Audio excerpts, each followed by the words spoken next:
I love all the like anonymous animals that y'all have been assigned. Like there's blobfish. I don't know if that's actually a fish. I saw a quokka in there.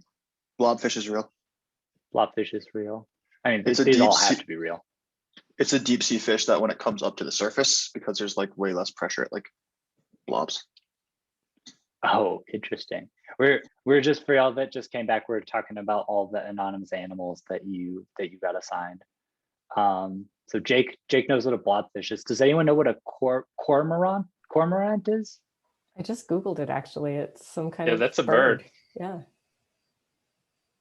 Nice. Cute. Seabird. Actually, they're pretty cool. Out in San Diego, you'll see them down on the Yukon, which is a shipwreck that's about 100 feet down. You'll be diving around, and these cormorants will just come shooting past you, swooping up fish. Cool. Actually, got to go feed mine real quick, so I'll be right back.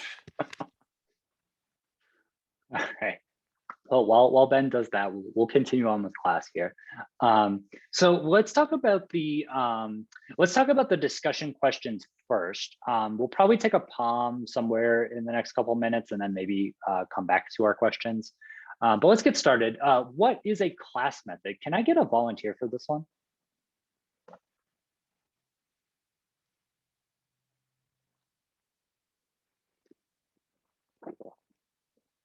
Ben, what do you think? I think what first comes to mind for me when we're talking about class methods is the idea that you don't need to have any external reliability on state or attributes to perform the calculations that are within that method.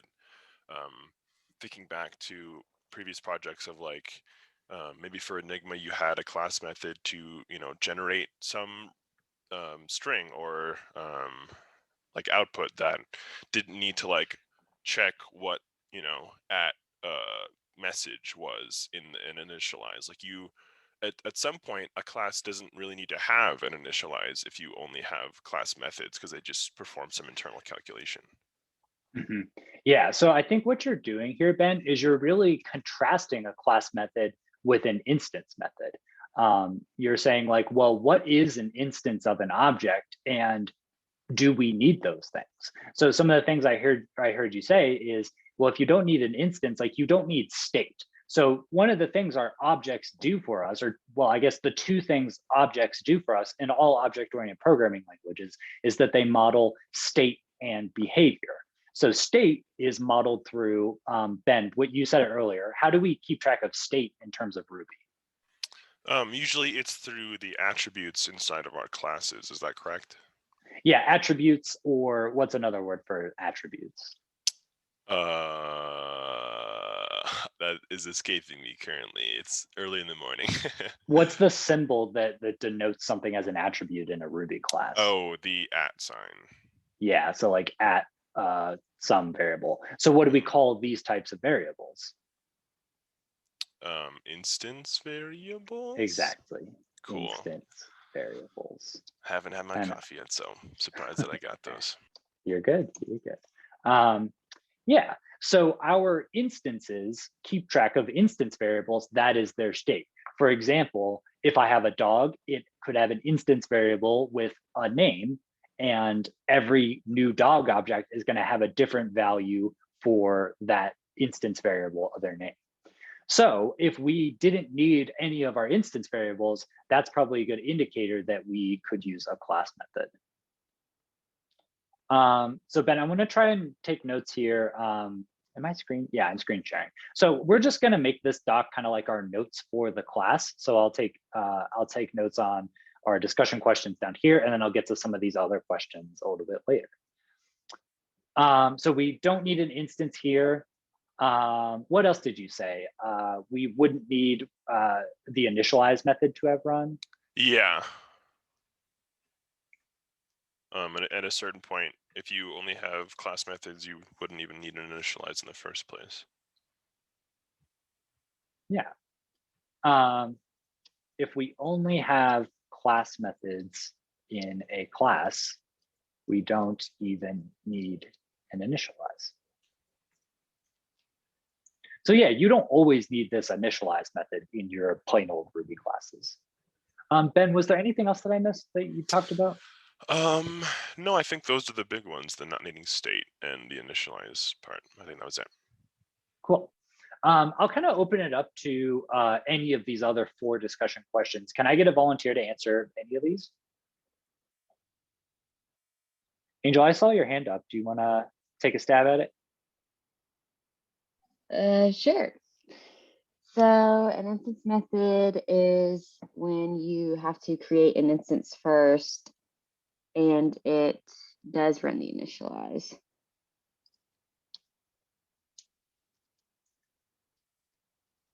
So every time we create a new instance, that initialize method is going to be run. And then I would say, then you can call an instance method on it. So with a class method, it's almost like a one-step process. Well, I guess we haven't explicitly said that. So we said we can call an instance method here on an instance. So what do we call a class method on? Can I get a different volunteer? And when I say call on, I mean like, where does the dot go? What do we put the dot on? Katie? So for class methods, it would be on the class itself. Yeah, and maybe this is probably the first bullet point of class methods. So class method in its simplest form is method called on the class directly, I guess.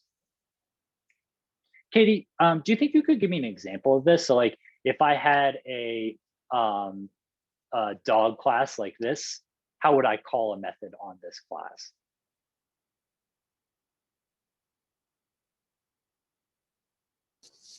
So give me one. Would it be self dot and then whatever the name of the method is?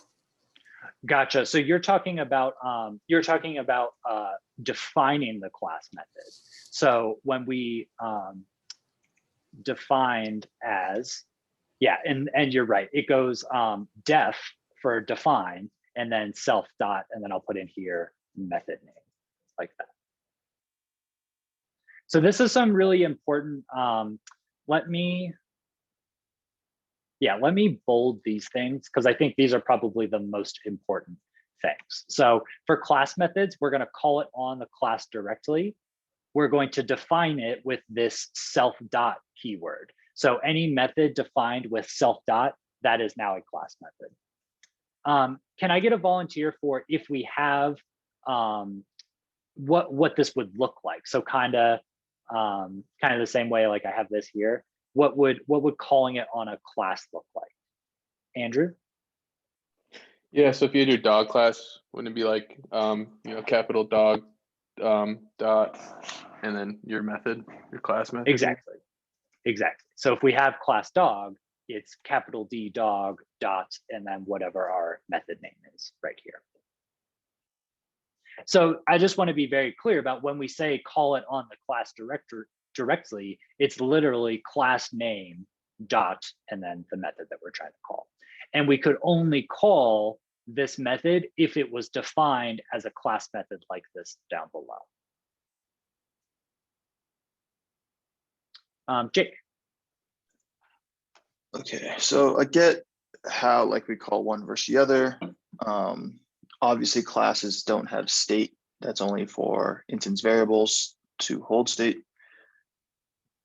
It seems like we could call a class method if no instances of that class exist. We could still call a class method, but would there be a point to that? Yeah, so I think kind of what you're getting at is what would be the point of calling a class method if we didn't have any instances? Because wouldn't our class methods care about our instances? And that's not necessarily the case. Sometimes a class method is just like a series of instructions that we need to run that doesn't need to know about any instances. A very common example of that is, let's do something like, for example, let's make a class called math. And then inside that math class, we might have def self dot standard deviation. And then maybe it takes an array of numbers or something like this. So this is an example of a method that would be very well defined as a class method, because we probably don't need an instance of math. It doesn't really make sense to have a single math or a math that we can keep track of. We just have have this idea of math, and we need to run the instructions inside of this standard deviation method right here. And then obviously, because it's a method, we could have arguments passed into a class method and therefore like pass in data that way. Yeah, and that's what I'm doing here with this nums. Yeah, thing totally. right here. So I'm imagining like an array of numbers will get the standard deviation of that. Or maybe a simpler example is like self dot sum, and it takes maybe num1, num2, and it sums them together. Chris? I just had a question. The way you just explained it kind of sounds like a module, like it would do something that it doesn't need to know about. What's the benefit of doing it the way you just explained? Yes, you're exactly right. So when Ben was describing earlier, if we only have class methods in a class, we don't even need an initialize. At that point, I would suggest consider refactoring into a module. That's a great point. That's very similar to a module. Consider refactoring into a module instead of a class. Yep, very good point.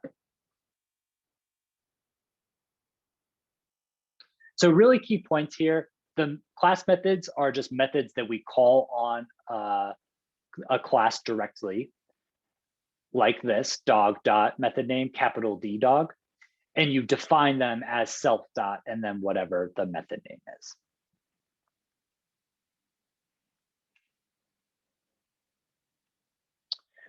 Let's do the converse over here. How would I define an instance method?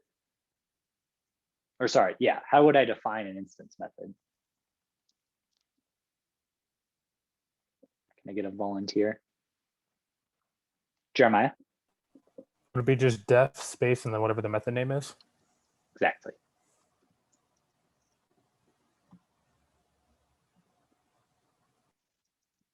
Just like that. And now we've got an instance method.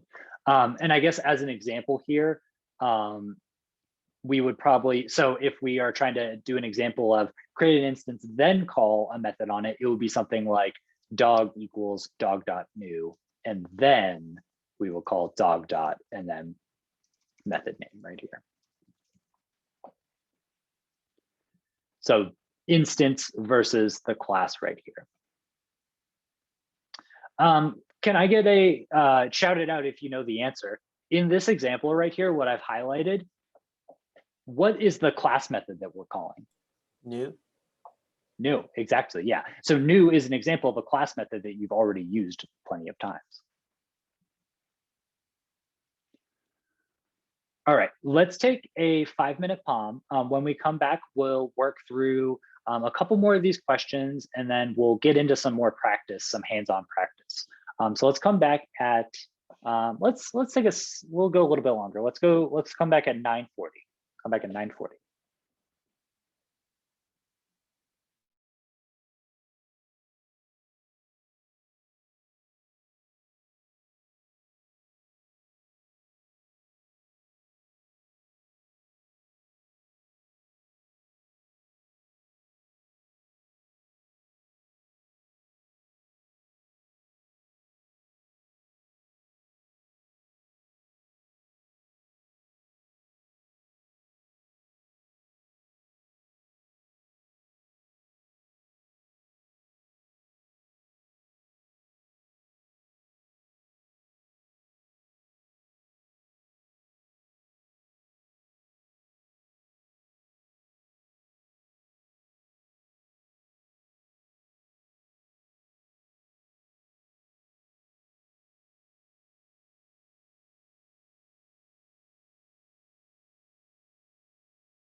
All right, let's come back together. If you all could turn your cameras back on as you come back to the palm, really appreciate that. And so what I would like to do is to keep answering these last three questions. And I think I'm going to hold off on getting to the other questions that you all asked, just so you get a chance to practice. And I think that will also generate more questions as we go. But I definitely want to make sure I answer all of these questions this morning. These are great questions so far. And I think we've like kind of started talking about some of them already anyway. Let's go on to these last three questions here. What is self in each context? And let me put a little bit more information here. So what is self in each context? What do I mean by that? If you were to pry, if you put a pry into the method, what would self return? So if you put self into your pry session, what would you expect to see back? So that's kind of what I mean by this. And then we've got these last two questions. So can I get a volunteer for any of these three questions?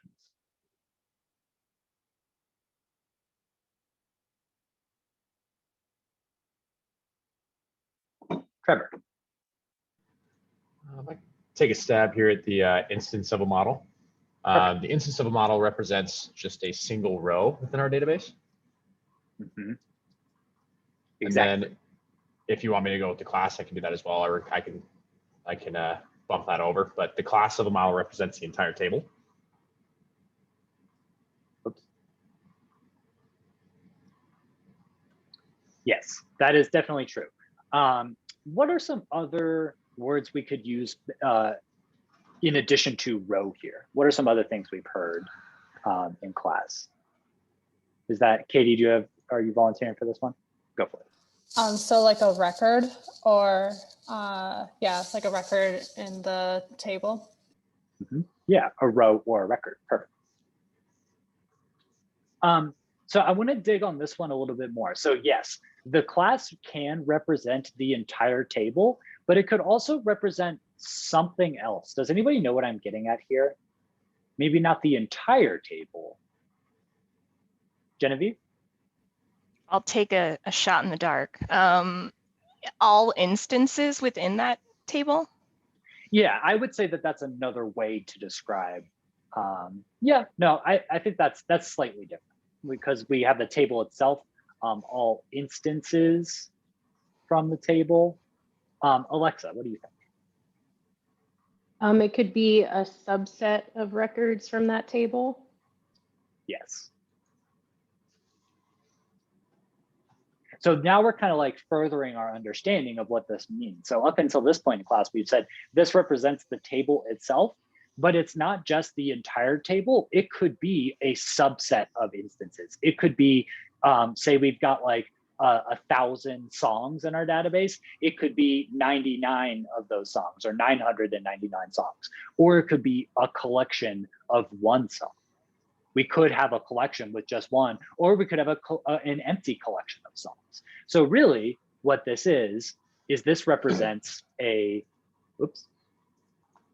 collection of instances from the table. And that could either be all of them, or it could be a subset, or it could be an empty collection.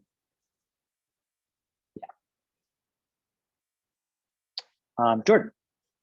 Yeah, could one of those subsets be like something that you make with the joins or something like that? Would those all be included in class methods? I would say you would use the class method to then create, class method would be step one. You would call a class method to then create that additional subset. Would that have like a new class method, or am I going down the wrong direction? The class method you would call would be joins. So you would call .joins, and what that would do would join all instances from one table to matching instances from another table. Got it. And I guess would you be able to still call class methods on that new table that you made somehow? Yes, you would be able to. Yeah. Okay. So yes, Jordan, you're right. Yeah, this could be something that we created through a joins. Yeah. Okay. Yeah, we'll talk more about joins next week. Yeah. Okay, this looks good. Let's hear from Dominic. Yeah, I just have a quick question. So if you can change the collection and it's still the class object, how is that not changing? Why is the collection of instances not part of defining its state? Why is the collection of instances? So if you can change the objects it holds, how is that not changing state in some way? Does that make sense? Gotcha. The key difference here is that we're not looking at a specific object state. We're looking at a collection of objects, and those objects might have their individual states, but within a class method, we wouldn't be able to we wouldn't want to narrow down to a single instance, because at that point we're kind of dealing with we would want to shift to an instance method. Yeah, I realize that doesn't fully answer your question. Maybe the way to say this is that if we scroll back up here, when we say we don't need an instance, we don't mean that we don't have any instances or we don't have access to instances. And that kind of gets at this first question of, does a class method give you access to all the instances of the class? And the short answer is yes, we can get access to all the instances of a class. So it's not that we won't have access to those, it's that we don't need them. We don't need a specific. And notice how it says an instance. So we're specifically referring to one specific instance here.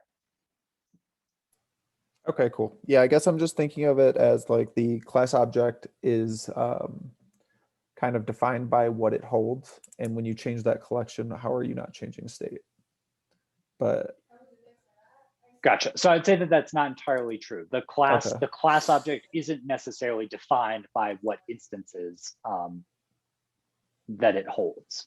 Yeah. Okay. Don't think of So think of it a little bit less of holding on to the instances. So when we say the class represents the entire table, think of it less of holding on to everything in the table and more of performing operations for the table, like creating a new instance in the table. Cool. I think that makes sense. Thanks. Welcome. Let's answer this last one here, and then we'll do some individual work. Or sorry, not individual work. We'll do some small group work. Jordan or Dominic, are you all volunteering for this one?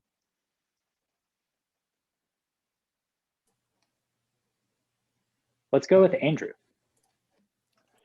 Yeah, so for an instance method, self would return that single instance that you're trying to run the method on. So with all its attributes.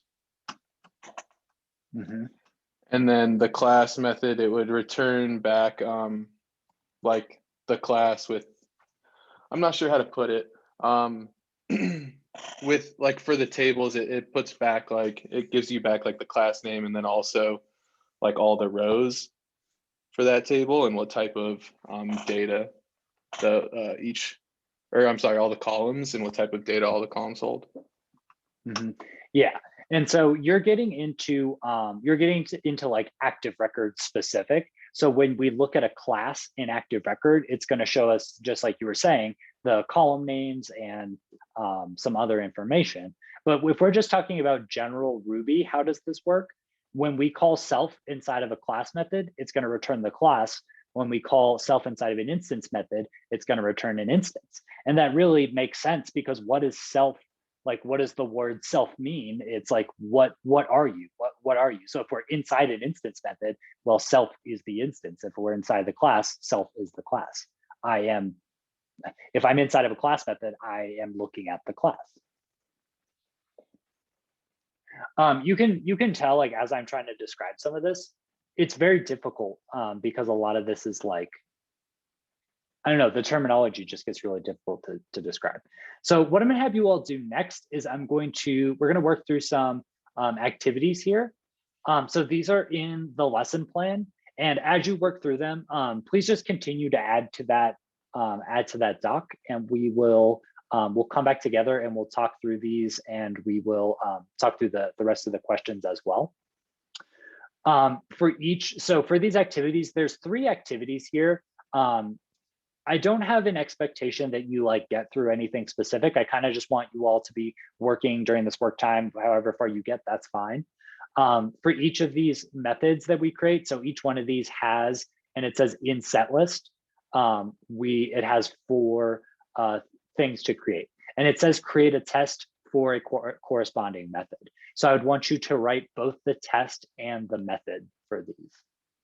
And then for each one of them, answer the following questions. So what is self when you pry into the method? Can you call your active record helper? What we mean by the active record helper here is the active record association. So the has many or the belongs to for the song or the artist. Can you call a model directly inside of this method? What it means by this is like, can you call the model class? So like, could I call song or artist, capital A song or capital S artist? And then which active record methods can you call in the current context of self? This could be a lot. This is almost like infinite. You could call like a lot of active record methods. So I guess what I want you to do here is like give a couple examples of some active record methods you could call on that instance of self, or in that context of self.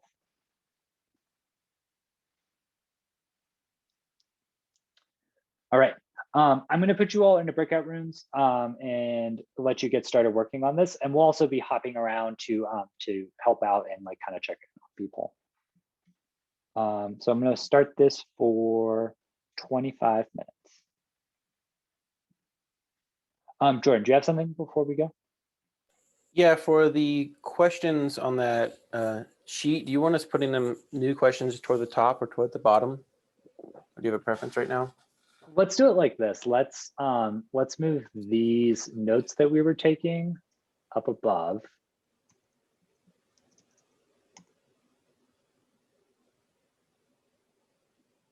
And so then we can just continue down the bottom here.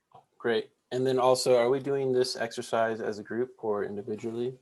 I'm going to put you back into your same groups. So so together in the groups.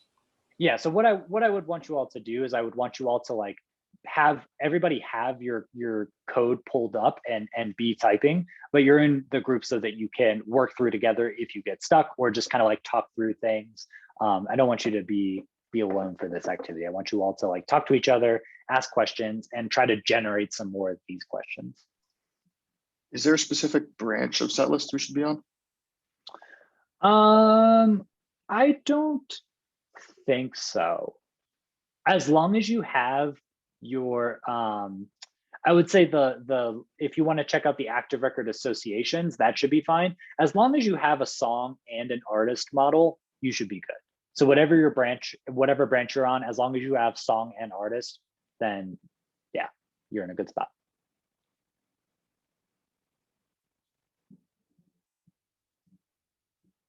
Any other questions before I let you all go?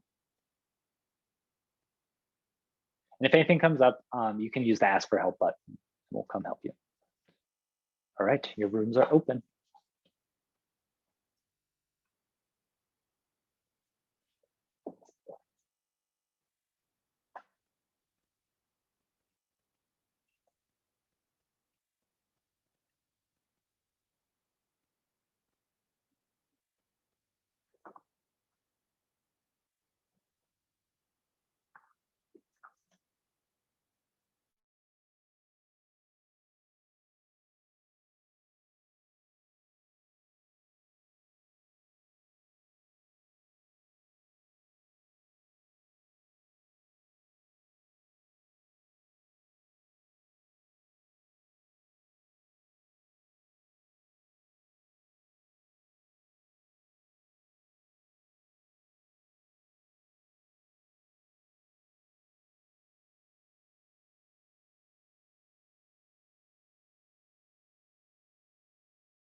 Thanks, Al.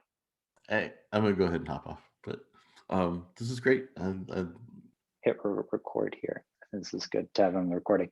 So I'm going to start by thinking about what's the context of the method. Well, it seems like what we're given here, our starting context is a song. So I would make this a song instance, and I would probably make the method something like artist name.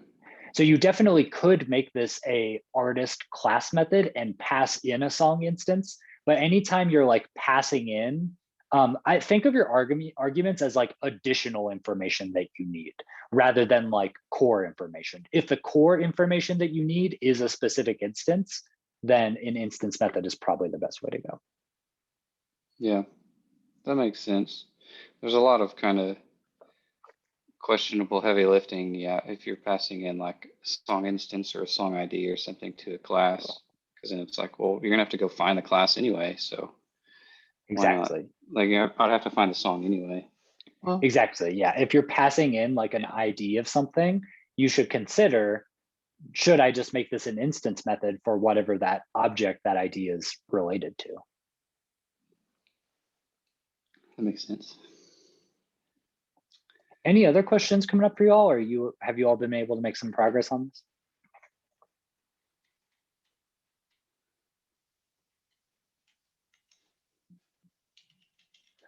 All right. Well, if there's nothing else, I'll leave you all to it. Thanks, Brian. Yep, you're welcome.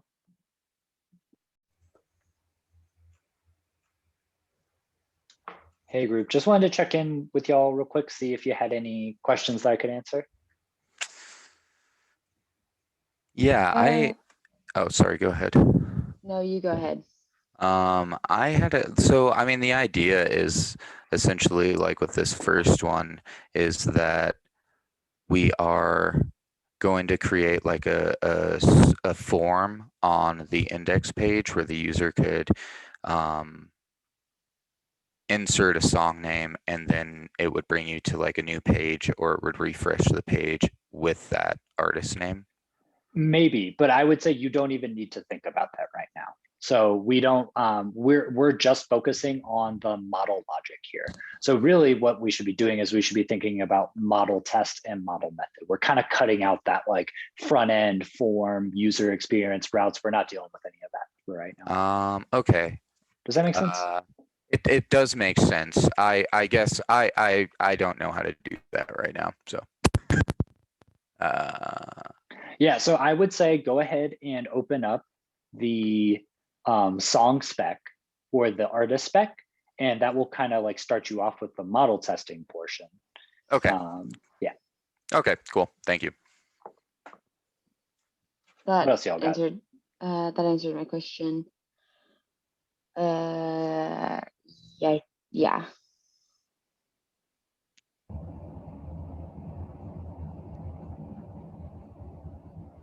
All right. Do you all feel like you're able to make progress on this?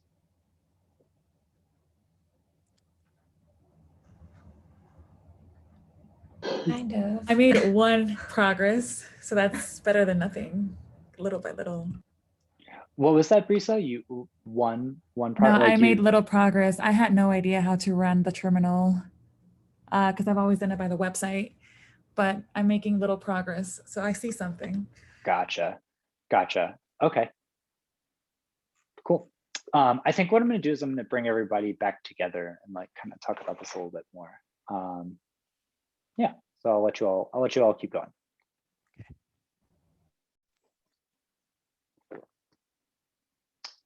Hey, just wanted to check in with you all, see if you had any questions so far. I had to run and grab my burritos out of the oven, so. Yeah, not yet. We're just trying to get into it still. No questions yet. Yeah, rolling through. Cool. Thanks, Brian. Yeah, thank you, Brian. Welcome. Get the average. So you'd only have 3 songs basically is what it should come up with. Should we just have the 2? We're redoing the line 12 and 13. We're just redoing the variable. We should just have 2. Correct. That's my thinking. Do you want me to verify that in some way? Can we do a artist as self? Can we do like a self.songs? Any like big, oh, hi, Brian. Any questions for us coming up or anything like that? Not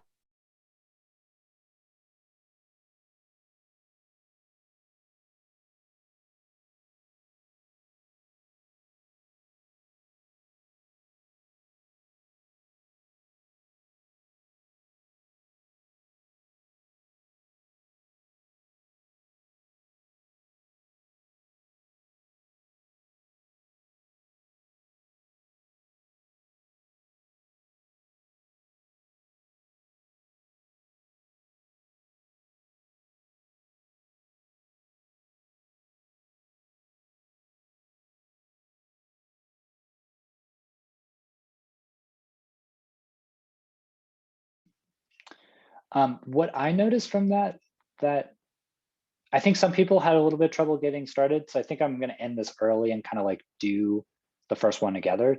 Did you kind of see the same thing? Sort of. I think most of the people I talked to had made some progress on it, but they were all kind of heads down and pretty focused on syntax and stuff like that. Gotcha.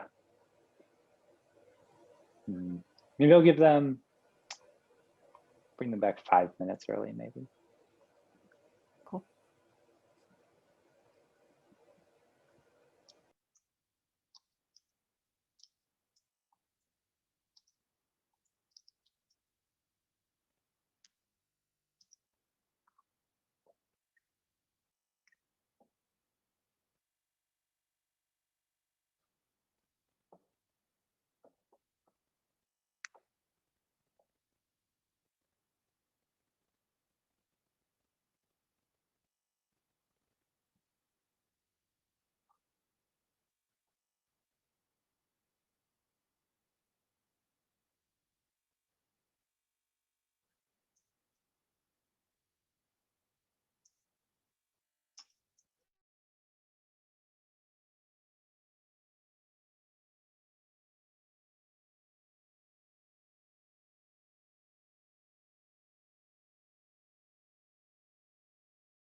All right, welcome back, everybody. I ended the rooms a little bit early. I wanted to I wanted to go over at least one of them together. just so you all had at least one example to work off of. So that's what I'm going to do right now. I'm going to go over this first bullet point here for the test and the method that returns an artist name given a song. So the first thing that I wanted to talk about that came up in some other groups was, what does this look like? Like, why are we making this method? Is there going to be like a form where the user can say like, here's my favorite song, but I don't know who sings it. Like, can you find me the artist? We don't have to worry about that for right now. For right now, this is very much just model logic or data logic. So a method that returns an artist name given a song, we don't need to worry about the front end or the user experience, the routing, the controllers, all that. For all of these activities, we're really just focused on the models. So what that means is that I should write a model test for this.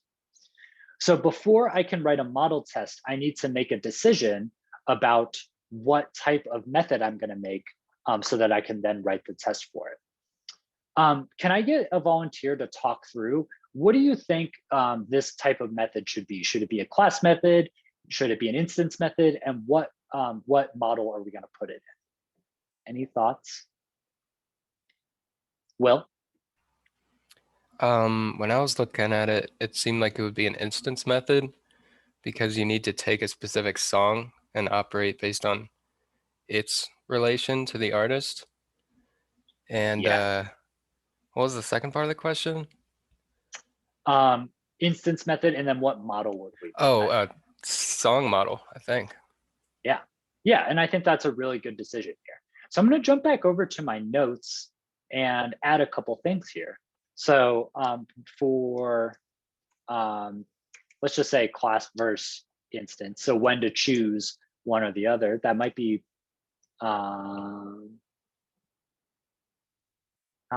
yeah, let's just do that. So for class versus instance method, the first thing that I want to point out is that every method needs some like input. And that's not strictly true, but if you're writing a method that doesn't have any sort of input, my question would be like, what does that method even do? So when we talk about input, there's two ways that we can think of this. One is we can get input through self.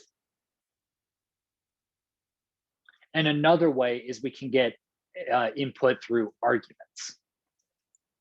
So there's two ways we kind of pass these inputs to our method. So self, this is whatever the method is called on. And this is additional data passed into the method. So I want you to think of self. So whatever you're calling the method on, whether that's a class or an instance, think of this as like your starting context. This is maybe the most important information we need to create or to perform the operation, maybe is a good way of saying that. The arguments, I'm just going to bold here, additional. Think of this, the arguments, as additional information that we would need. So if there is something that's like very much like core to that method that we need, consider if you can make that your self context. So when it comes to this first method of return an artist name given a song, just like Will pointed out, the starting context, the like most important thing we need there is the song. We need that specific song. And so it would be a good choice to make this an instance method so that self is that instance.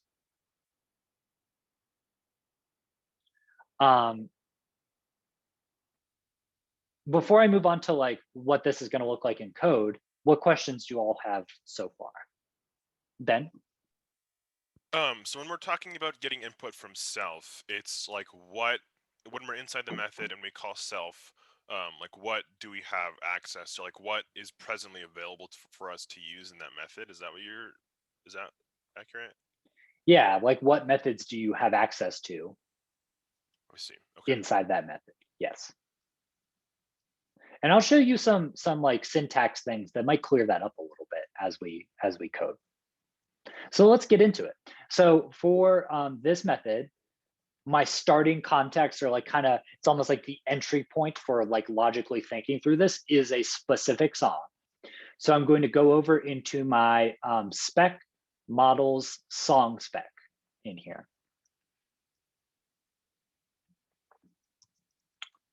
And is this, what branch am I on? Got a lot of uncommitted things. Model testing. Okay, I think we're in a good spot here. So I have this section for describe class methods. So I'm going to make another section in here for describe instance methods. What did I do? I messed something up. There we go. And then let's make another describe block to describe our specific method. And I'm going to use the Ruby syntax here for the pound sign to represent an instance method. And let's call this artist name in here. And my do ends, I got too many ends. And then what does it do? It returns the name of its artist. Easy enough. Oh, it's filling the ends for me. That's what it's doing. Atom settings, I need to mess with that. Anyway, okay, so then how am I going to test this? Well, I first need a song instance. And it looks like we already have a before each block in here. So if you haven't used before each before, it's very similar to your setup method from Minitest. So we're going to create instance variables in here with these @ symbols, and then we should be able to access them inside of all of our other methods. An exploration we do tomorrow, we'll walk you through more about this before each, but I can use it. Do I have an instance of a song in here? I actually don't have one. So let's save this to a variable. Let's say @beret equals this. So then I can call it down here. So then down here, I will say expect @beret. And now here's where I'm calling my instance method. So I need a specific instance. I say dot on that instance. Well, let's call artist name. I would expect this to be equal to my artist name, which is Prince. So I should be able to just say down here @prince.name. So that's what my test looks like. Does anybody have any questions on this test before I run it?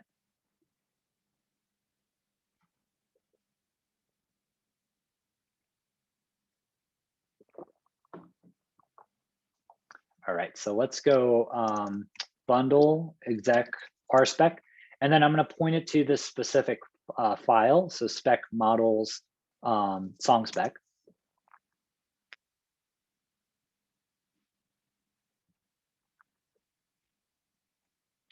And then can I get a volunteer to read this error for us? And maybe can I get a volunteer to read this error and walk us through how we're going to clear this error, how we're going to get past this first error if we're really following TDD.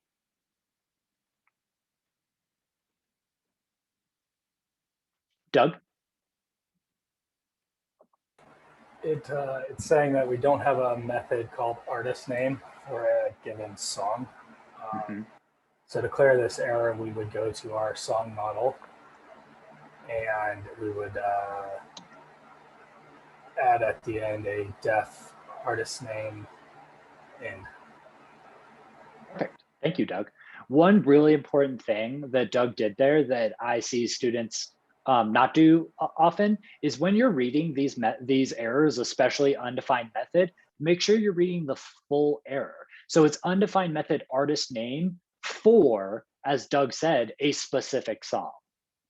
So when it comes to class versus instance methods, noticing if you get an undefined method error, looking at what is this thing undefined for? Well, we're trying to call it on a song instance, so we need an instance method over here. That's very important to pay attention to. Okay, so let's pry into this method.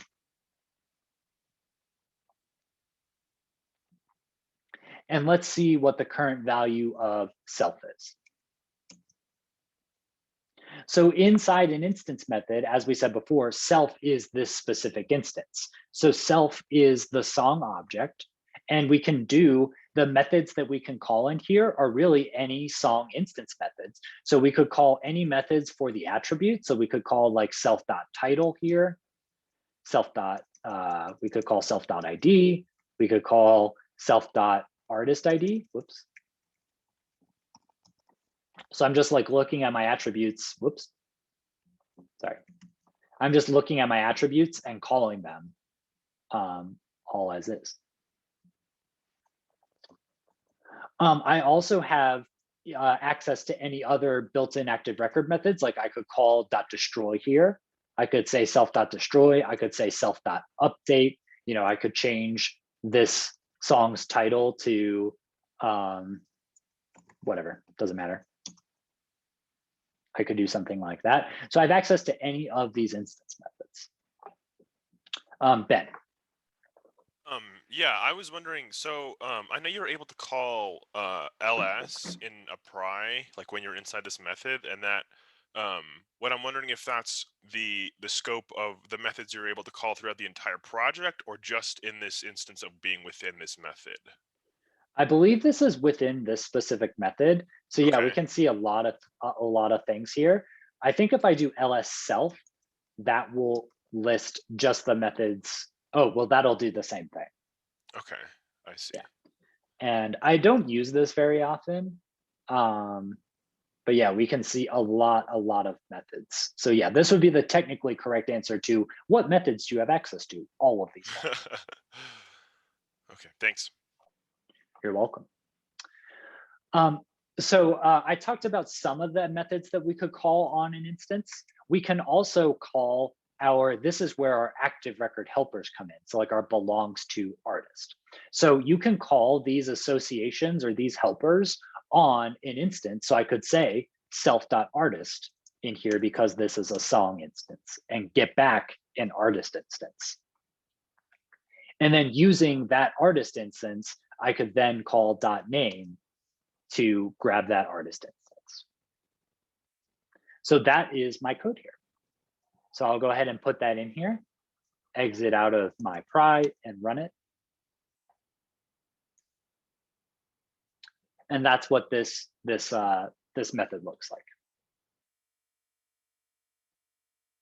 Now I want to talk about, Trevor, I see your hand up. I want to talk about one of these questions before I go too much further.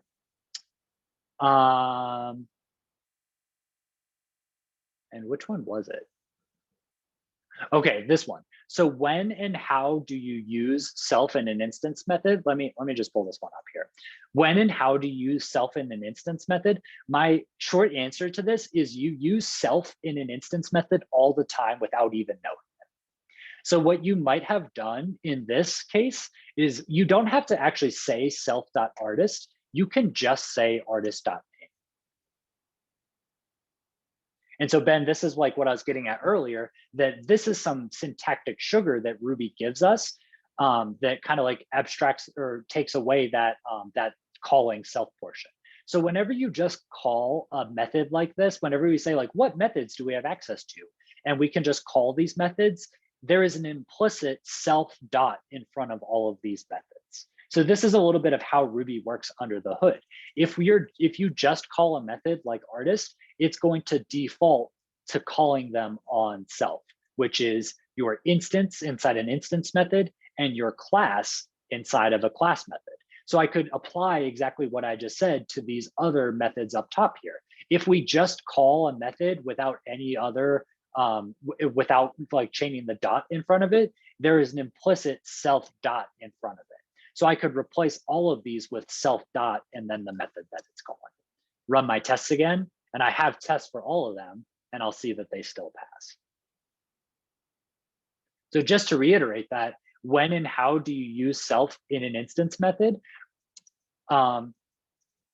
Anytime you call a method without a dot, you are implicitly calling it on self. Trevor, do you still have a question? Okay, Doug.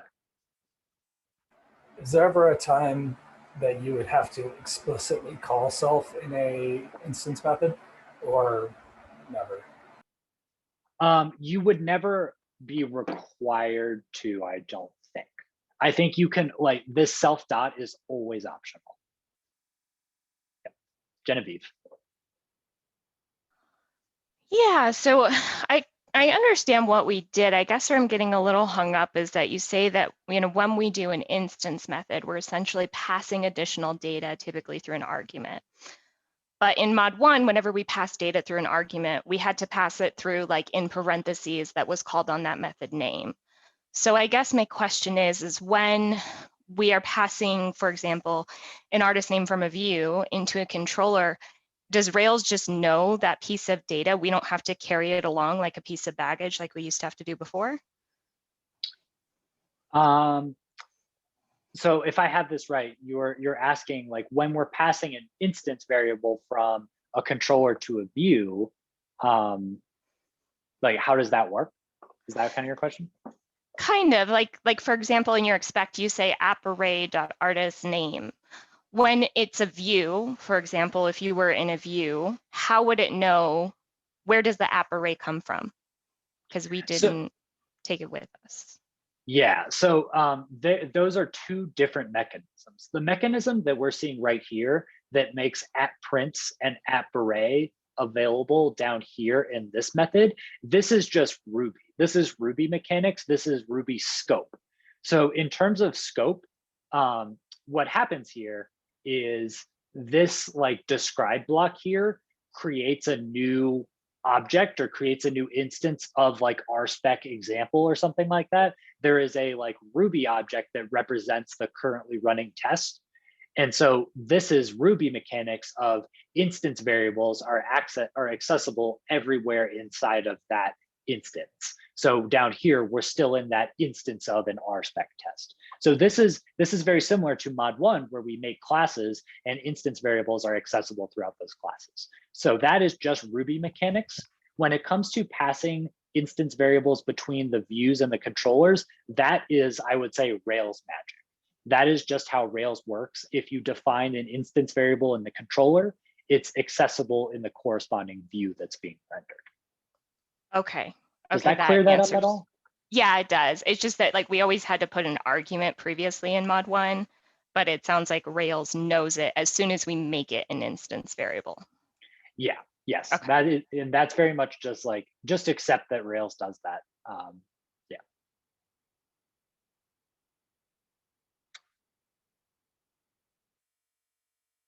So that is everything that I wanted to do together. Jake, you have a question? Yeah. If we wanted a class method, we couldn't have a class method and an instance method have the same method name, right? You could. So let's do that real quick. So let's kind of show what the other example would be. In my class method block here, I'll say describe. Let's say we make an instance method for artist name.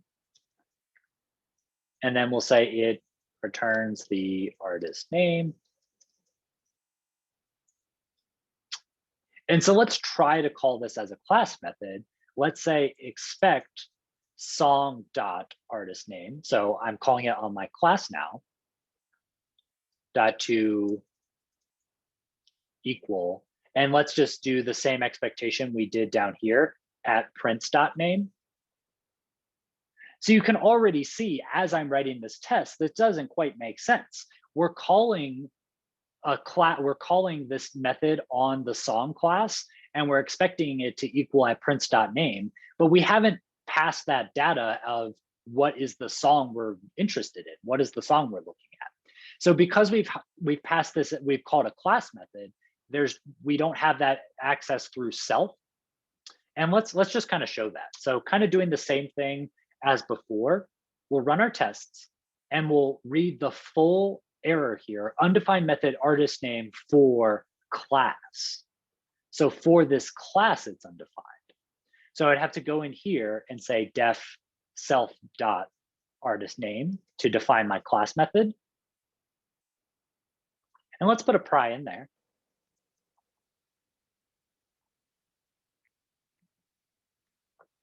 And let's look at self in this context. So we've described this in our Google Doc. Let's see it in action. Now self is returning to us the song class. And just as I think it was Andrew before was saying, like, it'll return to us all of the columns. This is what he was talking about. So it's showing us what columns are available on this table, but it's still just returning the class itself. And if I call class on self to figure out what class it is, this is where things get weird. The class is a class. We're inside a class method, so the class of a class is a class. Got it. Yeah, I did it. During that exercise, I did it originally as a class method, and I just passed in like @array as an argument. Exactly. Yeah. So with given this self context right here, and Jake, this is a good thing for us to work through. Given this context right here of self, I don't have access to my song. So what I'm going to have to do is accept it via arguments. So I might do something like this: song.artist name, and let's pass in @array.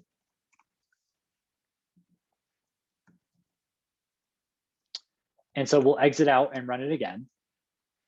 So the next thing I would expect is this wrong number of arguments given 1 expected 0. So we're trying to pass an argument here, but we're not accepting it in our method definition. So let's accept our song over here. Run it again. And inside here, we should now have access to our song. So now we can say song.artist. Whoops. I messed that up. Song.artist.name in here. So I could say song.artist.name.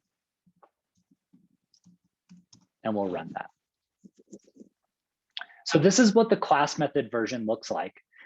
So Jake's original question, we can have the same method defined as is 2 different types of method. So it's same artist name method, but one is class, one is instance. This class method example is the example where I was saying, think of your arguments as additional data. So if we think of the arguments as additional data, we haven't really captured anything with our self context in here. We don't make use of self in here. We're going directly to this argument that we pass in. So anytime you kind of bypass using self, either by this syntax or the implicit self call syntax, you should reconsider, is there a better context for this method? And the better context in this case would be the instance. Kyle. So, so the first example that you did where it's an instance method is the preferable way, just because you don't have to collect external data and then feed it in as an arg. Yeah, exactly. Yeah, and another way I might say that is we're not taking advantage of the self context in here. And let me just be very clear about something I said before. Anytime you call a method without a dot, you are implicitly calling it on self. That is not what we're doing on this line of code. There is no implicit self dot in front of here. Can anybody explain why?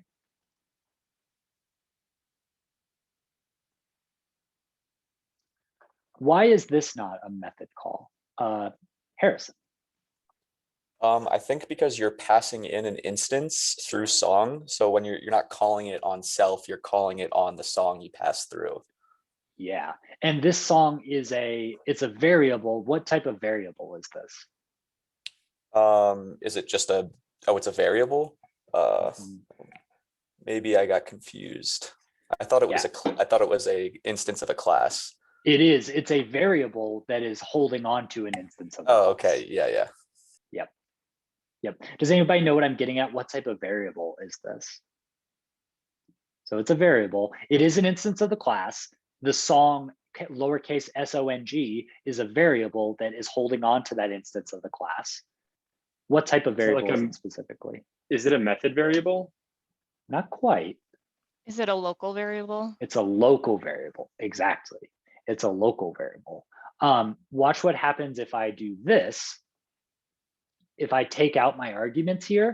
So I took out that variable name. If I just try to call song in here,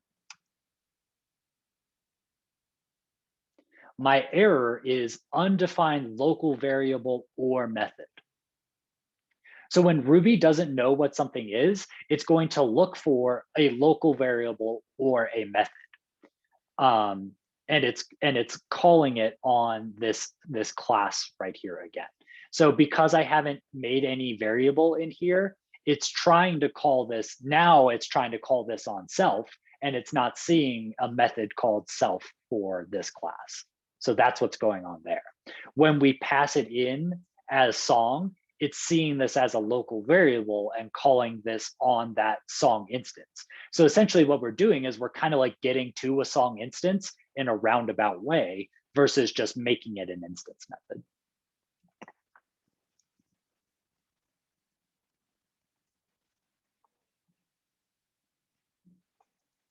Okay, so I'm going a little bit long here. Just to kind of like peel back the curtain a little bit, this is the first time I've taught this class, and this class is very much like, we're still like trying to figure out the timing. So I put an hour and a half, and I'm getting the sense that that's not quite enough for everybody. So I am going to continue class. If you are feeling good about this and you don't have any like more questions on class versus instance methods, you are free to go. But if you would like to stay and keep working on some of these exercises together, and I will at the end of this talk through the project active record section specifically, if you all would like to, if you would find this helpful, talk through where we can define these, what methods we should be making, what models we should be looking at, and should they be class or instance methods. So I do want to do all that. But if you are feeling good about this and you just want to run, that's totally fine too. So I'll let you all decide what you want to do after this next POM. So let's take another POM, and I'm going to come back. We'll do a little bit longer. I'll come back at 10:45, and I will continue class for those of you all that want to keep going.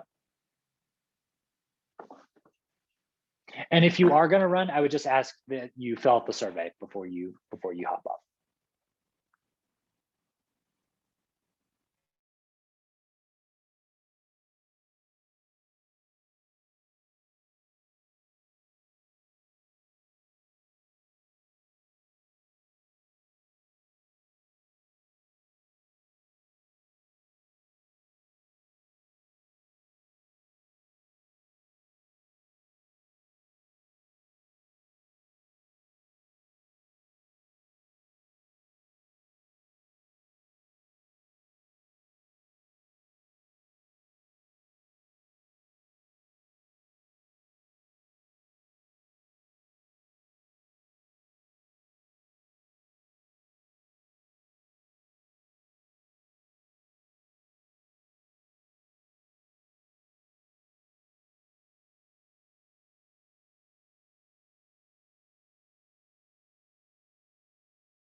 All right, folks, let's pick it back up.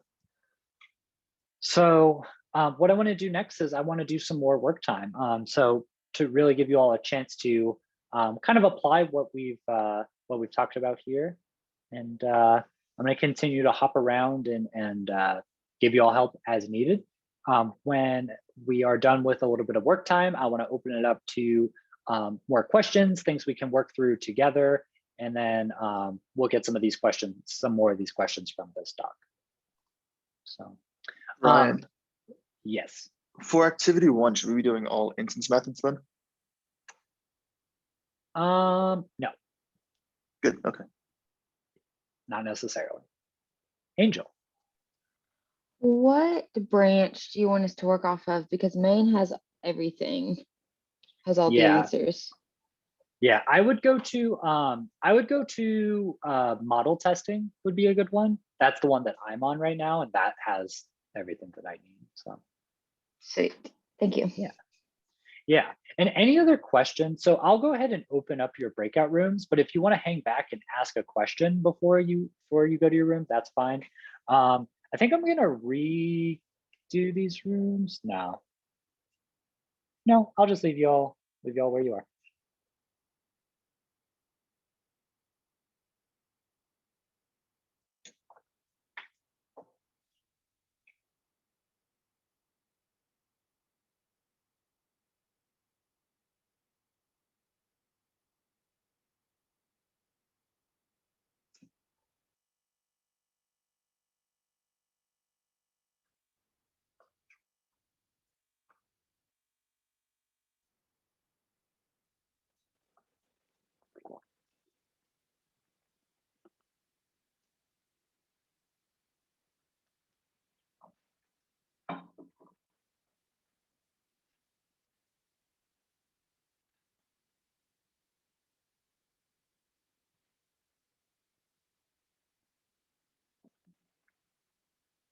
Got the project later.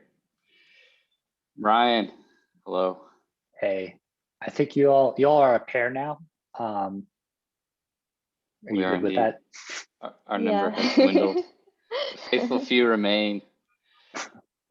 No, not really. It's fine. Yeah, totally good. I think I'm interested in some of the things that you're talking about in the project later. I feel like the class and instance stuff I'm okay with. So yeah, I want to kind of stay around for when you talk about the project later so that I can make sure that I'm not doing anything like way off base. Cool. Well, what I'm planning to do is to just kind of talk through those all those active record stories and try to identify what if we need a method, where that method should be defined, and if it should be defined as a class or instance method. So if you want to get a head start on that, that's what I would recommend. Maybe like in a notebook or something. That would be stories 12 through 16. Mm-hmm. Okay. Cool. Do you all want me to move you around to different breakout rooms? Jenny, where are you at, Jenny? I'm just working through let's see, which one am I on? The third one, returns an artist song. Cool. So I think I'm gonna put you all, I'm just gonna combine you with another breakout room so that you all can, if you are, it sounds like you all are in different places. Yeah. Sure, that's fine.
Hey, y'all doing all right?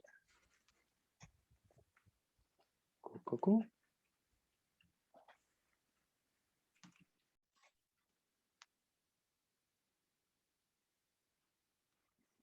I'm back. Do y'all have any questions for me? Not presently. All right. For now, I think we are all good. Well, at least myself. Have you all been able to tackle most of those activity one, I guess, what are they? Questions, activities? I'm on the third one of activity one now. Awesome. Cool. All right, well, I'll let you all keep working if you don't have any questions. Thanks. This is just like convention so that it's easy to understand the difference between the class and the instance methods. When it's a class method, you do the 2 colons in your describe block. When it's an instance method, you do the hash. Oh, word. Okay, I missed that. That's great. Thanks. Mm-hmm. I was going to ask if you have any questions, but it seems like you're working through them yourself. Yeah, we're doing a pretty good job, I think. Awesome. Yeah. Cool. Whole team black day. Okay, so what would we like to?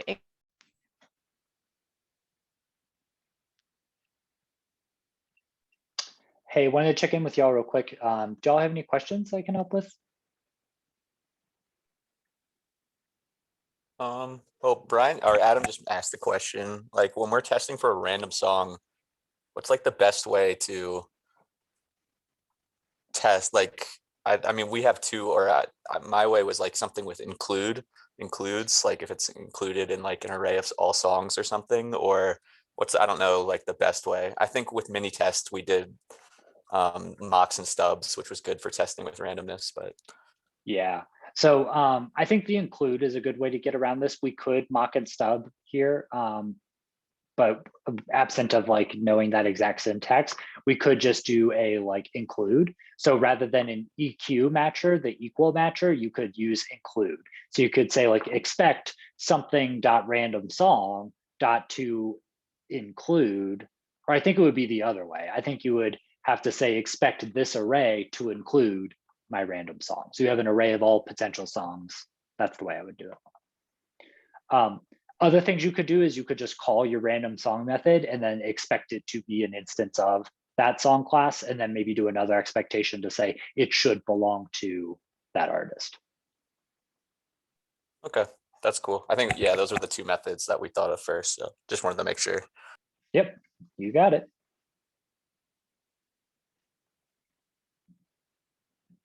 The whole active record thing. Mm-hmm. So that's, I don't know how to test for that. Hey, do you all have any questions? Anything I can help with?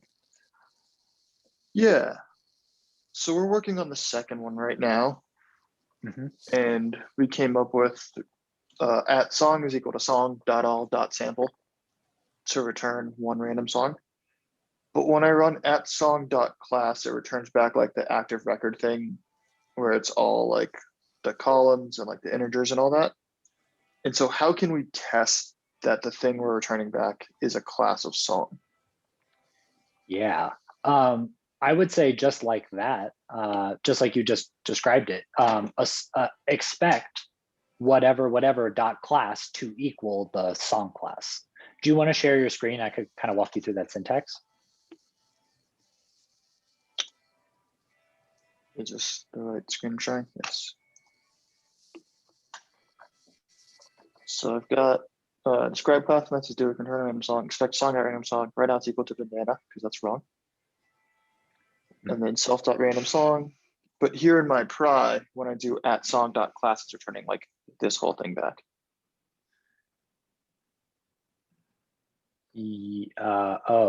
At song. What is it? Just sorry. Can you go back to the? Yeah, I see what you're doing. Can you type at song into the?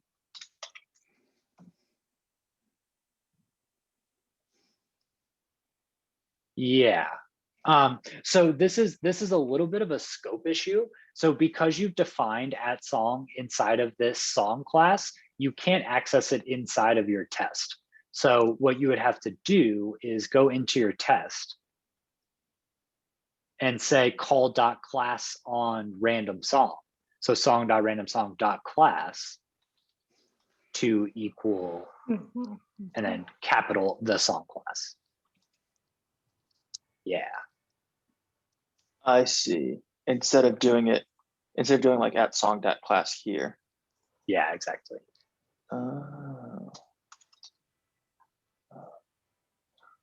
Yes, I think you could take out your pry. And I think that should work. Yeah. Whoa. And so then you could take out @song equals from the method as well. You don't need to save it to a variable.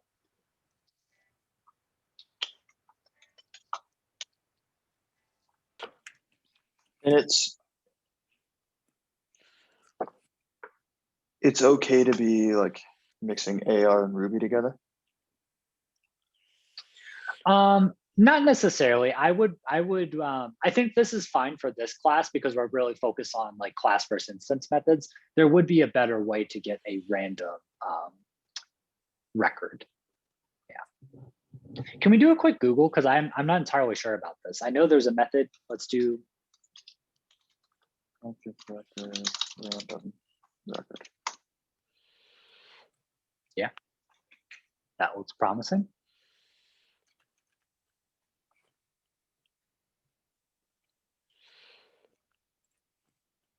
That looks like what we're trying to do.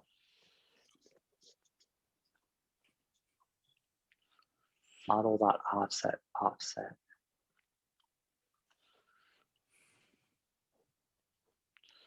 Oh, random. Oh.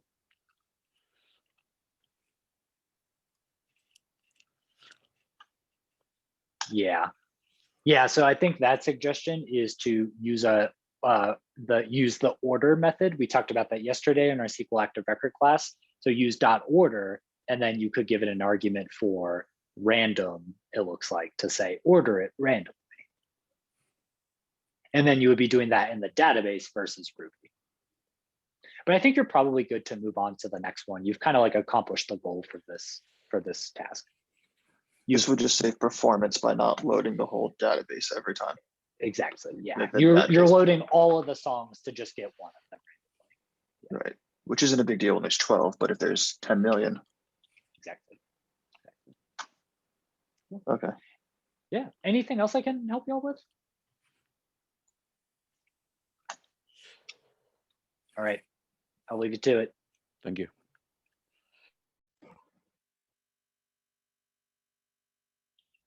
Hey, group. Is there anything I can help you all with? Any questions I can answer?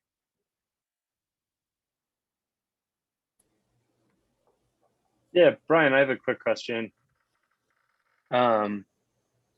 So in our setlist app for the activity 2, it says create a test for a corresponding method that returns an artist song given a song ID and an artist. So when it says given, is the implication that we're going to put in those two things as arguments to that method? Maybe, but as we talked about, there's two different ways we could be given information. We could either be given it through that context of self or through the argument. So the argument is definitely one way you could get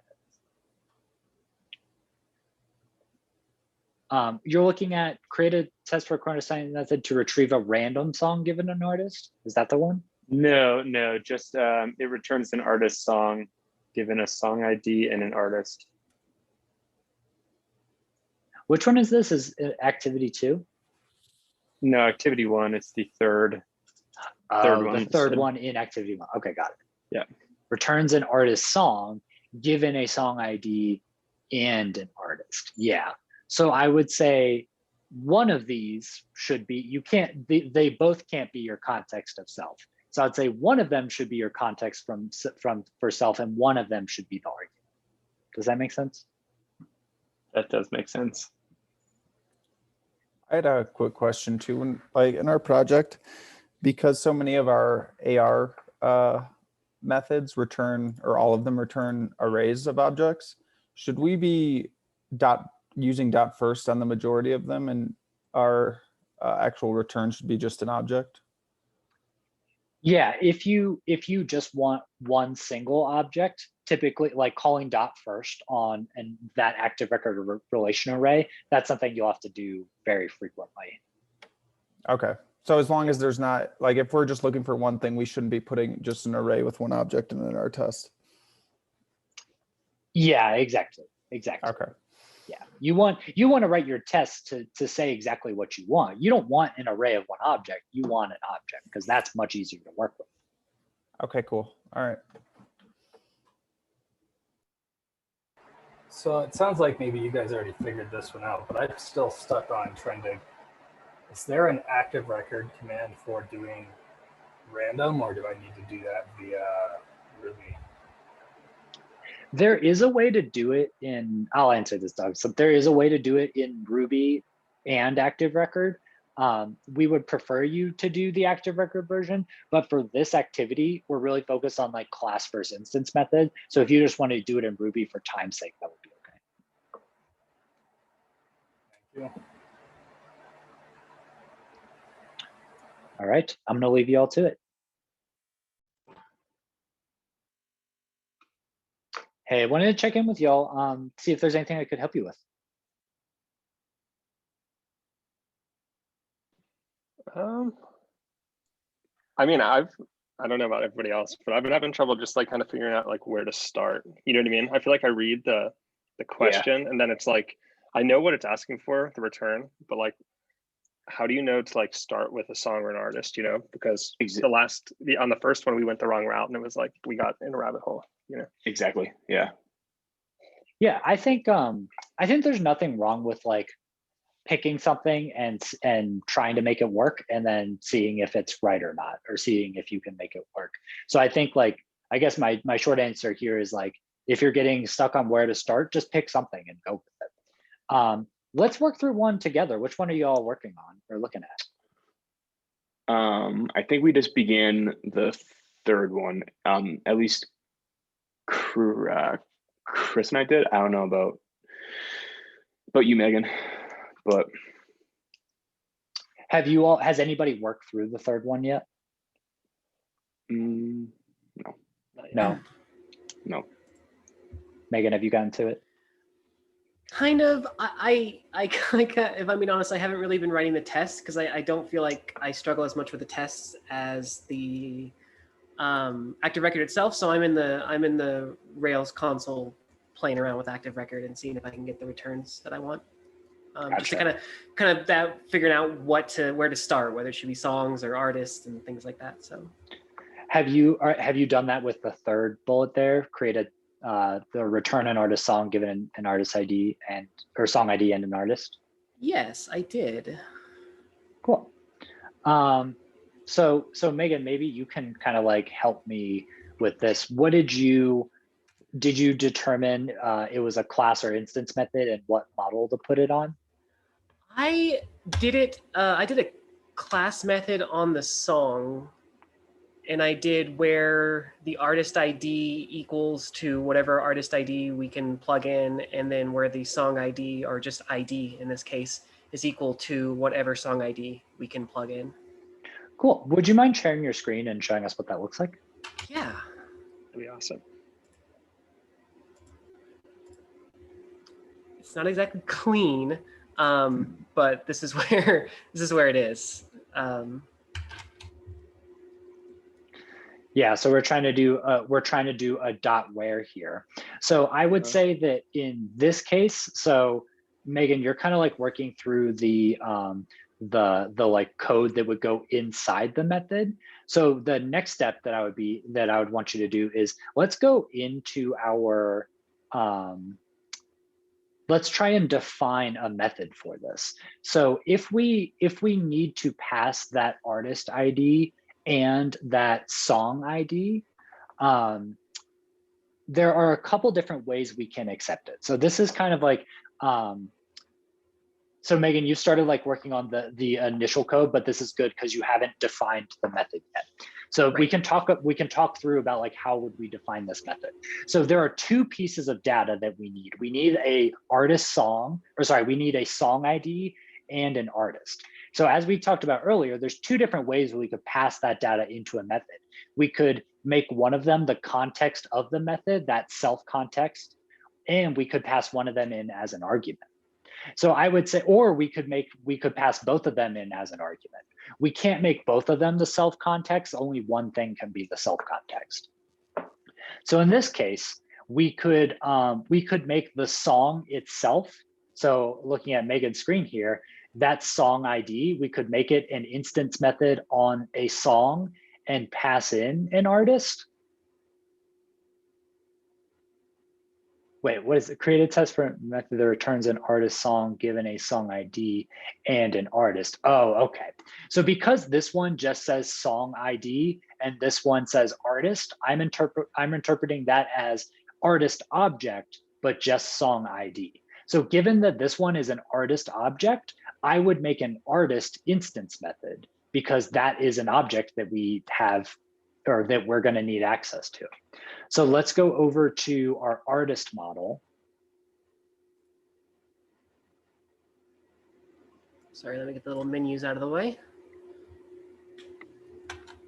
Come on, there we go. Okay.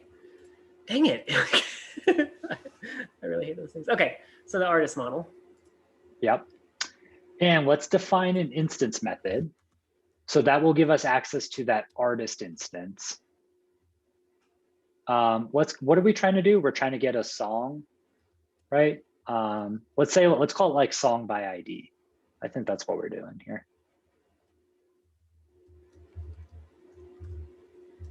So because this is an instance method, we have access to the artist. Let's also pass in the song ID via an argument.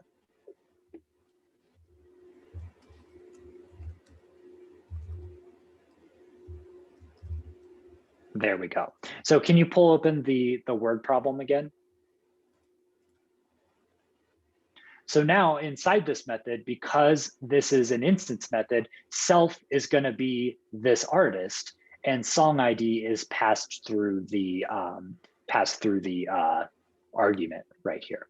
So that I would say is like, does that kind of help you all out with like, how do I get started with this? Well, the first thing I want to do is figure out like, or just make a guess as to where am I going to define this method? How am I going to define it? How am I going to get the information into the method that I need? Yeah, that makes sense. I think that clears it up a good bit. All right, well, I'll leave you all to keep working on it. I think this would be great if you all could like, it seems like you all are working on this at the same point. So I would say like, try and see if you can keep like driving on Megan's screen and getting this to work. Let's just go through everything. Make sure everything has some sort of Yeah, is there anything else in here? Oh no. Okay, I saw you all ask for help. Is there something I can help with? Yes, we are stuck on this third one and like not sure how to proceed forward, if this would be use of instance methods or like if we should be doing this in songs or artists. Yeah, have you tried anything so far? We were working with Trevor going through this, but right now we are having some syntax errors. So yeah, I'm we're trying to find figure out an end issue. We also just have like high level questions regarding like the question itself. Sure. So I guess the first thing is that syntax issue. I think I see that items is still items with an S. I think you just take out that end and you'll be good. Oh, does this not need to be there? No, because it looks like I see 3 do's right here for these describes, and I think that's these. Oh, but there's this one up here too. Oh yeah, maybe that's not right. I can try it though still and see if that. This is artist RB line 7. Yep. Unexpected end of input line 32. So I think I do need that end back. Yeah. Let's see if that works.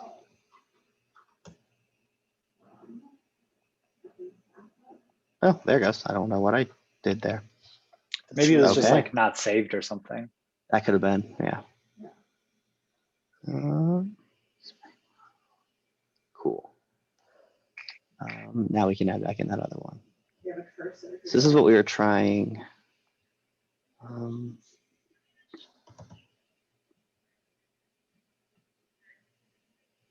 Trevor, I think that last end that you put on, oh, there we go. Yep.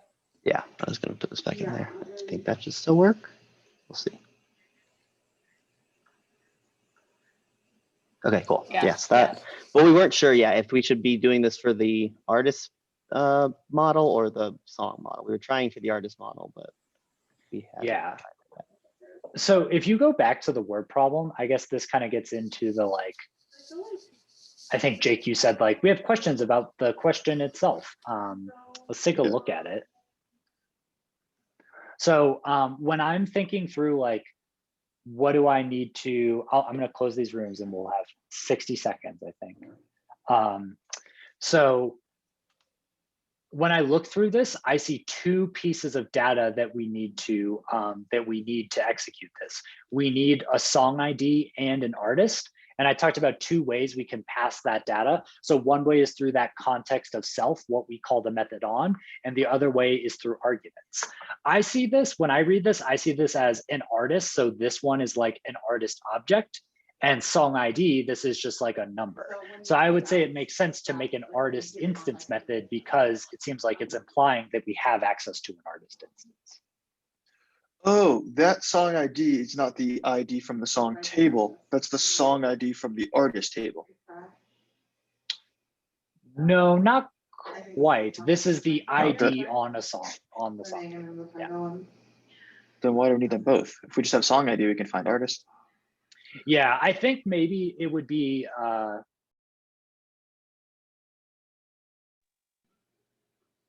welcome back, everybody. So to wrap up this class here, I'm gonna work through that third bullet point. It seems like a lot of people were working on that, so we can pick up with that one. And then I'm also going to just kind of like keep answering any questions you all have. So I said earlier I would like talk through the project, and I'm gonna like put that on you all to ask those questions. So for any of those, let me share so we can look at the project spec together. For our project, anything in this active record section, so user stories 12 to 16, if you want to ask any questions on like what model method should we have? Should we have a model method? Should it be a class or instance method? I'm happy to answer any of those questions after I go through this third bullet under the activity one. Happy to answer any of those questions. I just need you all to ask them. So I'm going to answer those questions, any other questions that come up, and any questions we still have in our doc here. Okay, so let's look at this third bullet together. Create a test for a corresponding method that returns an artist song given a song ID and an artist. So kind of the way that I'm thinking about this is we've got an artist, we've got a song ID, and we want to return that artist song. And Jake asked a question right before those breakout rooms ended. If we have the song ID, what is the point of having the artist? Like, couldn't we just look up the song by the ID?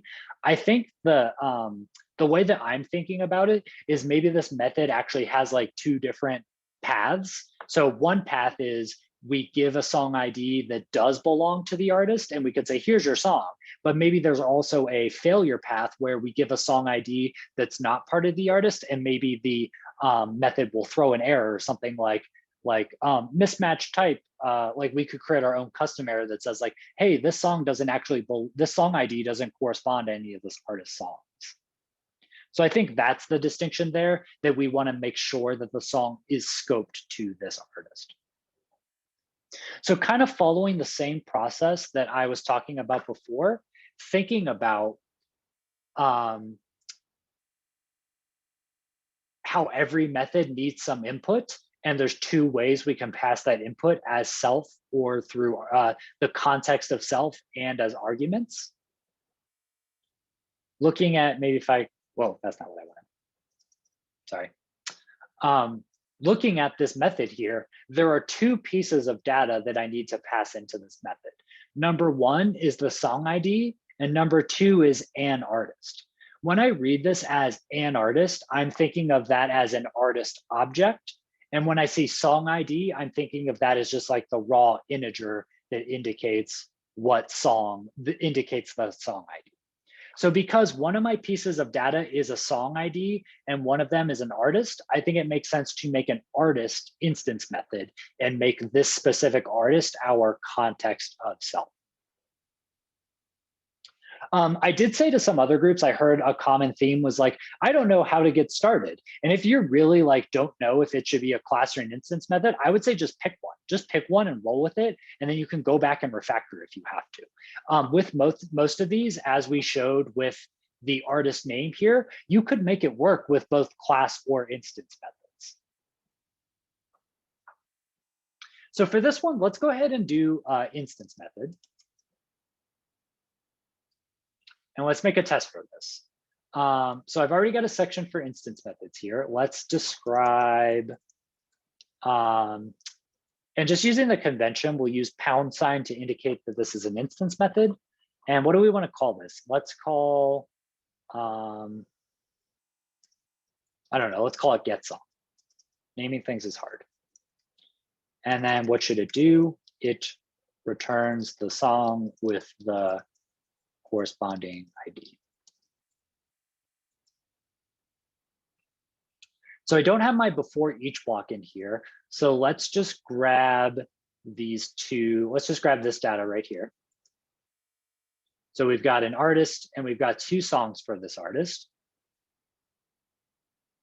And let's just first write out what we want the method call to look like.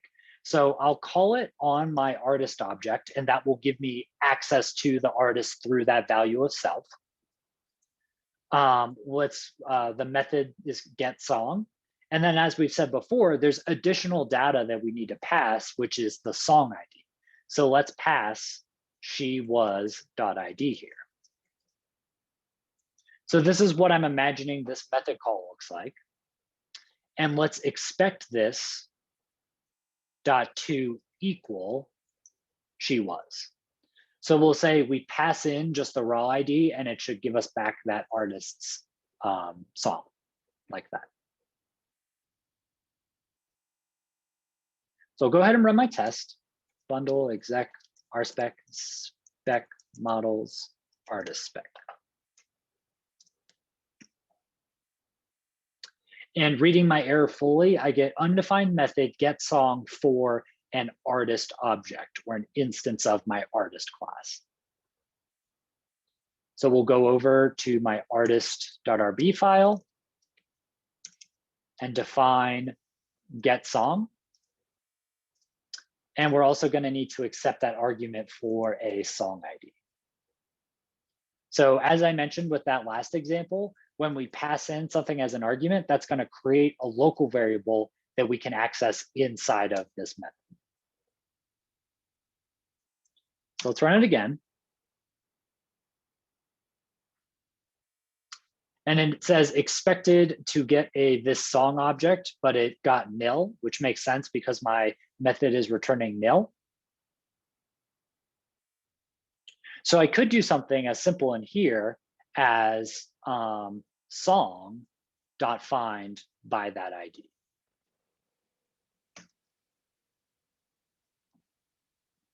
So this is kind of getting at that question in the instructions that says, what models do you have access to inside of your method? You have access to your models everywhere in your Rails application. So I can call song.whatever or artist.whatever anywhere inside my application. So whether or not I define it as a class or an instance method, I can call those methods. So that kind of gets at, a lot of times it doesn't matter if you define it as a class or an instance method. There might be a more logical choice, but you still have access to the class from anywhere. So if you made an instance method, but you needed class methods, you could still access your class like this. So this is a real simple example here. Let me also show you why we might write our tests like this. So when we have this outer describe block for a method, we can put multiple tests inside it. So let's add another test. I might describe this as a sad path test. When something goes wrong, what does it do? Let's say it returns nil when the song doesn't belong to the artist. Something like this. So let's copy this same. Let's copy this same setup. Let me take that out. Copy the same setup. And then let's also do, let's create another artist. And let's say diff artist here for a different artist. Artist.create. It's not Talking Heads in here. So then I'll do something very similar. I'll expect diff artist.get song for she was.id. So if we're trying to get the song from a different artist, I don't want this to return that song. I want this to equal nil, something like this. So this is just like an example. This is not like that you always want to expect something to return nil. That I'm just kind of making this up as I go.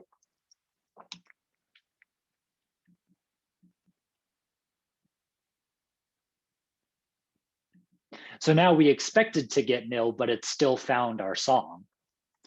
So then I could come into my artist file and I could say something like, rather than finding the song globally, so doing a global find of songs. So this is song.find is a class method right here. As I said before, we can call class methods on the class or a collection or a subset of rows from that table, like all of our songs. So if I pry into here, inside of this method, I can call self. And because it's an instance method, self is this artist. So I can call self.songs in here, which is using my active record association, which is defined on line 2. So this will return to me my collection of songs. So I could call a class method on this like .find and pass it that song ID. And I did a comma instead of a dot.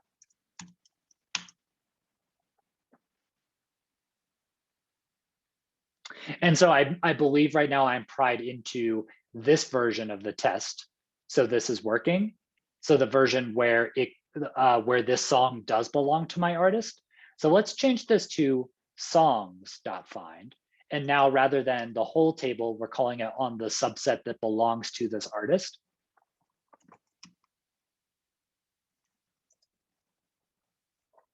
Let's run this again and see what happens.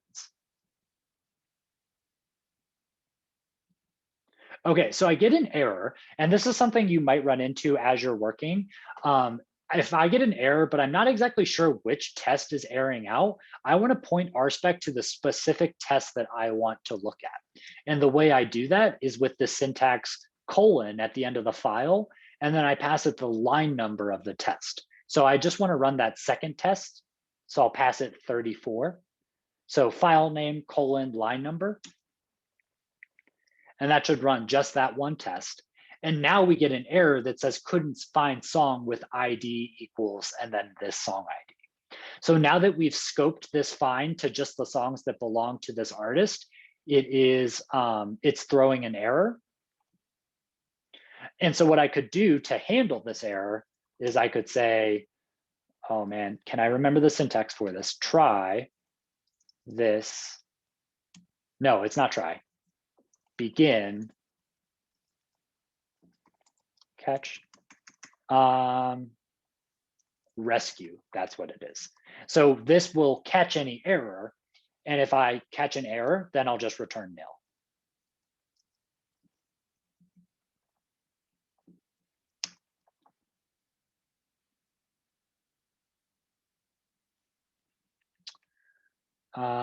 And that's still not working. Can I, what's the syntax for this? Jameson, have you done begin rescues before? Or has anybody that could help me out? Yeah, is the issue possibly on line 12? Do you just want to return nil? Oh, B nil, that's not right. That is right. Oh yeah, there it is. Thank you. So if you don't know how begin rescue works, that's okay. This is not something like you need to know to pass mod 2. The point here is we can use our active record associations to scope our class method calls to specific collections. And then the other point here is like we can write multiple tests for things like edge cases, where what if that song doesn't belong to the artist? Okay, so at this point, for the rest of the morning, I'm gonna just like keep taking questions, answering questions. We can get into project questions. Yeah, let's start with Jordan. Is that begin rescue similar to doing something like return nil unless or something like that? Or is that gonna be completely different? So the reason why, if I kind of comment this out and do that version that you're talking about, what you're talking about is a guard statement. So I could say like, return nil unless songs.find. So this version will deal with Ruby truthy falsy. So if this somehow returned false, then it would do this. That's not quite going to work in this case, because the problem isn't that this method is returning false. The problem is that it's throwing an error. So errors behave differently than just methods that return true or false. When it comes to handling errors, you need to specifically use begin rescue, which will handle those errors appropriately. Cool. Again, not something you have to be implementing in your projects or in mod 2, but it's a cool thing to look into. Other questions that y'all have?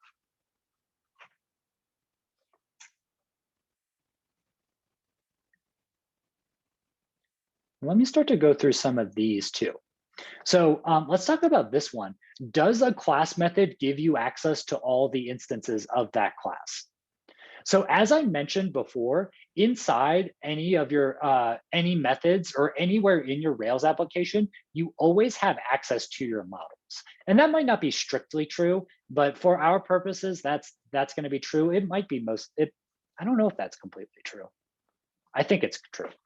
Anyway, you always have access to these models. So when we're talking about Rails, we always have access to all of our records everywhere, because we could put an artist.all or a song.all pretty much anywhere in our application. So my answer to this question, does a class method give you access to all instances of that class? I would answer that by saying you always have access, maybe in Rails, you always have access to your models. So you can always get access to all instances with .all. But if we're not in Rails, if we're just in plain old Ruby, you can get access to all instances of that class. And I had to Google this, and I found a nice Stack Overflow post that goes over this. The short answer is yes, you can do it. And it looks like there is a object space module that will give you access to all of those. So I didn't know about this, but yes, you can access all of your instances through this. But you don't necessarily have to be inside a class method. You could use that anywhere. How does the behavior of self change when it's before a method name compared to inside the logic? Okay, so I think what this is saying is if we pried like out before the method name, so we put a pry outside of the method body, how would that change the value of self? And if there is a clarifying, if there's a clarification to this question, please someone just go ahead and speak up. So how does the behavior of self change when it's before a method name compared to inside the logic? So when you are pried outside of a method, this pry is inside of this class. So this is always going to be, self in this context is always going to be this class. Now, we would never want to actually put a pry. So I guess like kind of the short answer is, if you pry outside of any method body, but inside the class, self will always be the class. And then probably a different point here is you never want to put any code. I would say like maybe a better way is there is no practical application for this. There's no information that prying outside of a method call would give you. And let's just run this just to see that in action. So now we're pried here and we say self. And so self is my artist class, but I'm kind of like in no man's land here where I'm just like in between all of my methods. So I can't really do anything with this. And that's not strictly true. There are things that you could do here, but that kind of gets into meta programming and some like really advanced Ruby that I don't really know that much about.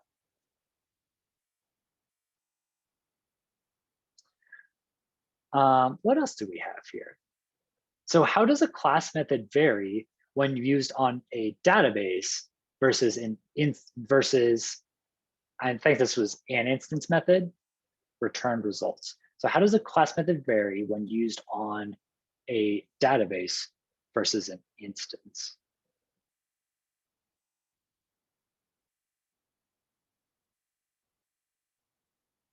So I think the way that I'm interpreting this question is, how does a class method vary? So I think this is saying like when we're using active record and we're connected to our database, how does that change? I'm not sure I'm quite following this. Let me think about that a little bit more and I'll come back to it. What's the benefit of using a class method versus an instance method? I would say that there's, because you have access to the class inside an instance method. And so what I mean by that is inside of kind of like I'm doing artist.all here, even though this is a class, even though this is an instance method, because we always have access to our classes from inside here, because you always have access, because you have access to the class inside an instance method, you can always make an instance method work, is how I would say that. So you could always make an instance method work. So I'd say the advantage or the benefit of using a class method, so the benefit is it doesn't have anything to do with functionality, because you can always functionally make, so I guess that's my point here. So functionality isn't the issue. So the benefit is your methods will make more logical sense. And another way I could say that is they would be more readable. So if a method is defined as a class method, and it makes sense as a class method, other developers will more easily be able to understand what is this method supposed to do. If it was defined as an instance method, but it doesn't really need to be an instance method, then me as a developer, I would like do a double take of wait a minute, why is that method defined this way? Is it doing something that I don't understand? And so it just kind of becomes less readable. So I guess another way to say that is it better communicates what the method does. That's the main benefit of using class methods over instance method. It's not so much about functionality, it's more about readability and communicating what our code does. How do you decide which model to create the methods in? I think this is a very hard question. And I'm just gonna kind of put that next to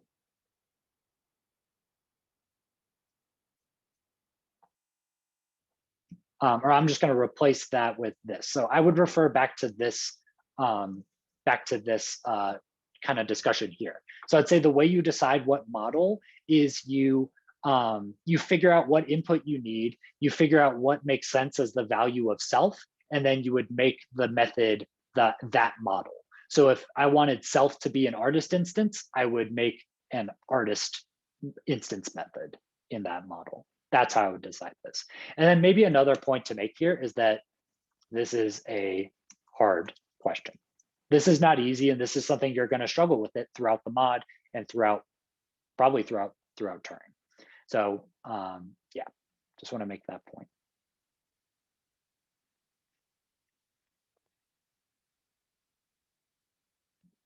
What are the drawbacks of using a class method versus an instance method? I would say the main one for this one is you don't have access to an instance inside of a class method. So if you don't need the instance, who cares? Is kind of my answer to this. So if you don't need that instance, then like there's no drawback of making a class method over an instance method. Now there are some performance benefits of using class methods. And the most notable one is there's no overhead of creating the instance first. So as we described earlier, in order to call an instance method, we need to create an instance and then call a method on that instance. If we don't create that instance, then that's one less thing for Ruby to do. But I would say this is like minimal performance hit. So while there is some like very, very small performance benefits, it's negligible. You don't really need to worry about those.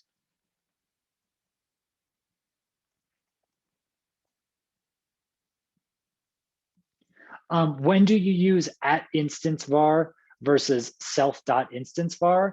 I would say you can only use self.InstanceVar if you have an adder reader.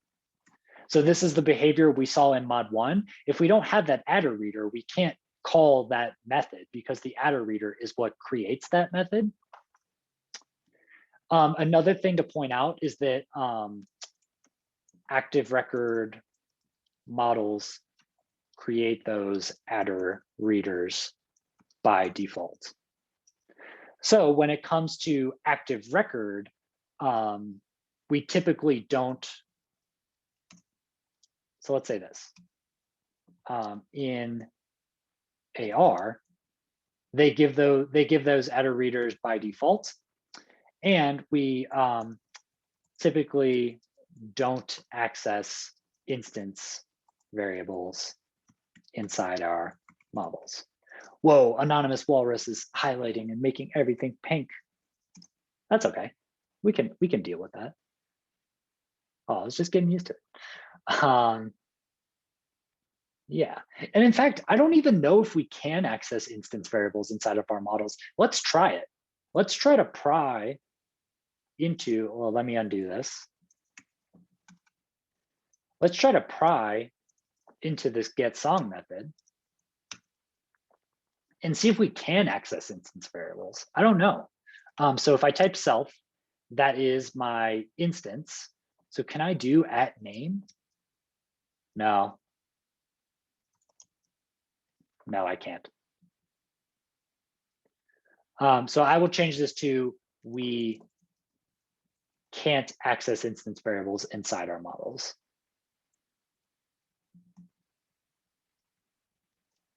So if we're just talking about plain old Ruby, @InstanceVar and using self.InstanceVar should do the same exact things, assuming that we have an adder reader. But when it comes to active record, we can't access attributes via instance variables. So we use those adder readers. So I guess that what I just said is another like interesting point, if I call name here, I'm actually calling a method that's an adder reader for that attribute on my model.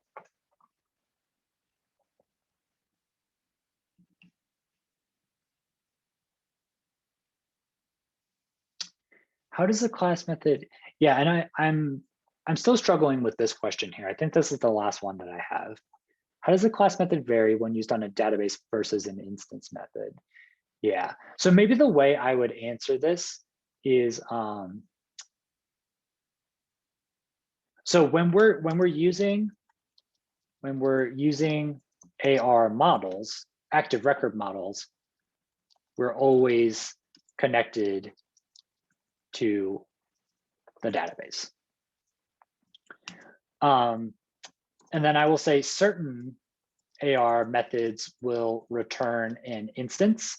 I see something about returned results here. So certain active record methods will return an instance. Some will return a collection, which is that active record, I think it's active record relation is how it looks. We talked a little bit about that yesterday, but that's how we represent a collection of instances, or active record will represent a collection of instances. So when we're talking about like, how does a class method, how do the return results vary when we're talking about a class method or an instance method, it totally depends on what's inside that class or instance method and what active record methods we call. There is no one-to-one correlation of instance method will always return this, class method will always return this. I guess another way to say that is when we're talking about class and instance methods, we're talking about how they're called and not what they do, or maybe what they return. They could return anything.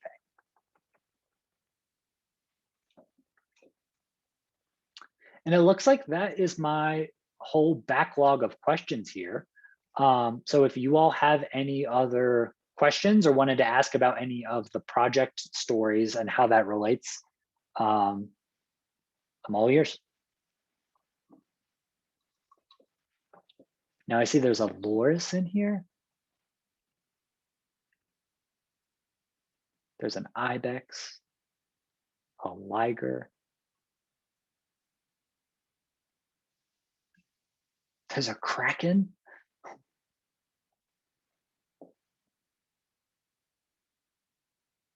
Thank you. Thank you, Anonymous Loris. Alexa. I have a question. It's not related to our project. It's kind of just a question in general. When and if do we use Ruby code again? Like where in MVC do we use select and things other than active record and SQL queries? Yeah, that will come into play when we get into APIs in around like week 4. That's when we'll really get into like, you have to remember some of these Ruby things. All kind of what you're talking about with like the find all or the select or the group by or whatever. Those are your enumerable methods. And I would say that we kind of like put down the enumerables for a little while and we won't get back into them until week 4 and when we get to the APIs, because with every enumerable method, there's almost always a corresponding active record you could do. So for instance, for find all, that is equivalent to a where an active record. A sort by, that's equivalent to an order. So it's going to be a couple of weeks before we get back into that. One thing I do want to point out is that, and I've been trying to do this throughout the mod, but I really want to emphasize to you all that we're still writing Ruby, right? This has many songs here. This is a method, and we're passing the symbol of songs as an argument to it. So we're still writing Ruby here. We're still defining methods right here. Let's go to a controller. Which one do we want to? Yeah, I think this one is good. So we're still creating methods in here. Maybe a view is a better example. Let's go to, Yeah, so we're still like using our each in here. It's just that now we have to use these ERB tags to put the each inside of. Yeah. So I really don't want to lose that sense of like, all the code that you're writing is still Ruby. There are just Rails and active record libraries that make our Ruby code more powerful, I would say. That's how I would describe it. Thank you. You're welcome. Ben.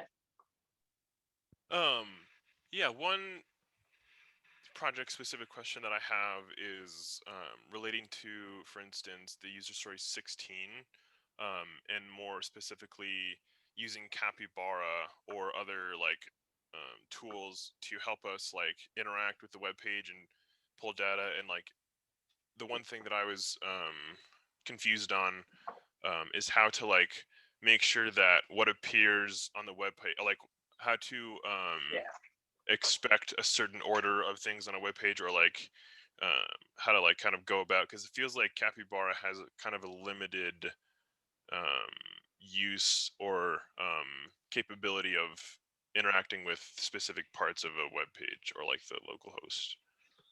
So I will say that Capybara is pretty powerful, and most things that you want to do, there is a way to do it. It just might not be obvious to you all, having just started this like last week. So testing for order is difficult.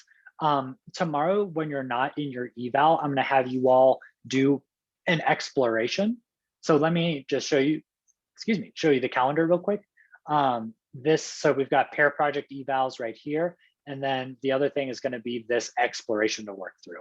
And inside the testing best practices exploration, there is a section on, so here's before each, I think I mentioned that earlier. Testing for sorted elements. So this is kind of like where I would point you to first. This is your best resource for this. That there is also a gem called Orderly that will help you with that as well. Okay. So yeah, that's what I recommend. Cool, thanks. You're welcome. Doug. Yeah, I had a question about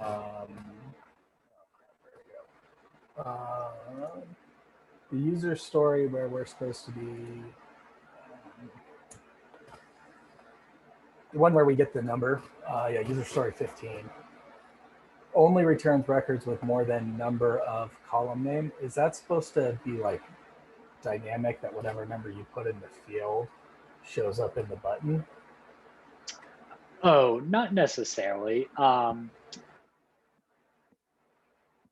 Yeah, I think your button could be like, no, I don't think it needs to be dynamic. I think you could hard code this column name, so whatever the name of your column is, and then rather than number, the way that I would imagine it is maybe it says like only return records with, and then your text field where they put in the number and then of column name. Yeah, I would say like you all don't have to follow this the text exactly. Like if you just wanted to say have a label of only return records with more than this number of blank, and then your button says submit, I'm fine with that. You do not need to dynamically populate this number in your button. I think the only way you could possibly do that would be with JavaScript. Yeah. Cool, thank you. You're welcome. Genevieve. Yeah, so as we were kind of building out our active record and stuff, I was just curious with when we move into these active records, is the model really the only place that we should be doing this calculation? Like there's no place where it should exist in a view, or is it a mixed bag? Yeah, you should, so kind of going back to that MVC class we had, we want to make sure our responsibilities are separated and each of our pieces of our MVC has its job and is only doing its job. So yes, for all of our like active record kind of logic, we want that to be defined in our models. Now, I do want to point out, if I go into maybe my songs controller, where I have something like song.find params ID, you might say like, well, Brian, you just said we don't want to do active record in anywhere besides our models. Aren't we doing active record right here? The difference is that the logic for this is not defined here. We're simply just calling this method. So you still need to call the methods that you make outside of your models, but the logic for it should be defined inside the model. And because the logic, we're just inheriting this from Active Record, we're not defining it ourselves. We don't need to put anything in our model to do this. .find just already works with Active Record. So I would say the indicator that you are, that you need to make a separate model method is if you're chaining multiple methods together. Once you start chaining multiple methods, then you're getting into like custom logic that should be defined in the model itself. Okay. Okay. Does that answer your question? Thank you. I think so. I think, like, for example, user story 13, where you do the paired child count, it seems like we could just put a count on the form, but it sounds like that should live inside the controller or the model to return that result. Yeah, so the thing that you need to consider here is that it's not just a count. There are actually two pieces here. One is the children associated with this parent, and the other thing is the count. So there's actually two parts of this query that go together. So you would need to chain two methods together. And that's just what I said before. Once you start chaining two methods together, that's when you should probably make a separate model method for it. Got it. Okay, that's helpful. Thank you. Welcome. Ben, do you have another question? Yeah, I just wanted to ask what the best way to, like, so when for instance in user story 15 you're like on this web page and then you type some stuff in and then hit a button or whatever, then you are brought back to the same page without like and so I want to the way I want to make sure that there's not like a standard way of passing data from a view to controller actions and models. I just want to, I was wondering if there's like a best practice for that. So like knowing that coming from an index page, I am now like, when I'm inside of a controller, it's because I am coming from clicking on the submit button and not somewhere else. I was wondering if there's a standard way or a best practice for like passing data from a view through to like be used otherwhere in our apps. I would say there's not a standard way of doing it. I think with this, whenever you're accepting user input, typically like you need them to like type something in this case, type in the number of the threshold, you're going to need a form for that. So when the user needs to like tell you what data they need, you're going to need some sort of form element. So I'd say that's the first thing that you need. And the second thing, or I guess in addition to that, one thing to consider here is, or that you need to, I don't know, I don't want to go too into it. I would say like, this is really like, these stories are intentionally difficult. These ones are supposed to be like, we haven't shown you how to pass this data yet, and we really want you to like struggle with this. So what I will say is like, what I would recommend is I would recommend that you do what I said in class last week, which is like put prize all over the place, or not all over the place, but put like multiple prize in your code and try to follow that data through the application.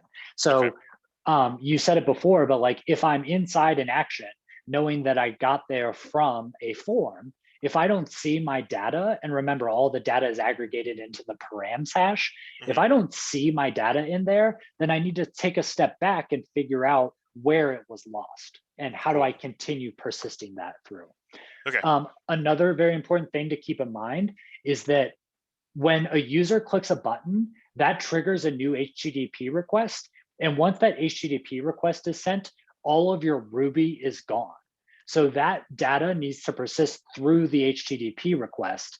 And that's either in form elements or as part of the URL or as part of query params, but you need to be using one of those strategies for passing that data, you can't rely on a Ruby object at that point. Cool, thanks. You're welcome. Trevor. Just to make sure, are we okay to use query strings like in the URL for things, or do we like, especially I guess that story, or do we need to match that like URL returns to exactly without any query string or anything? You can definitely use query strings. Yeah. I think that would be a, just as a hint, I think that would be a very good way to pass data for user story 16 here.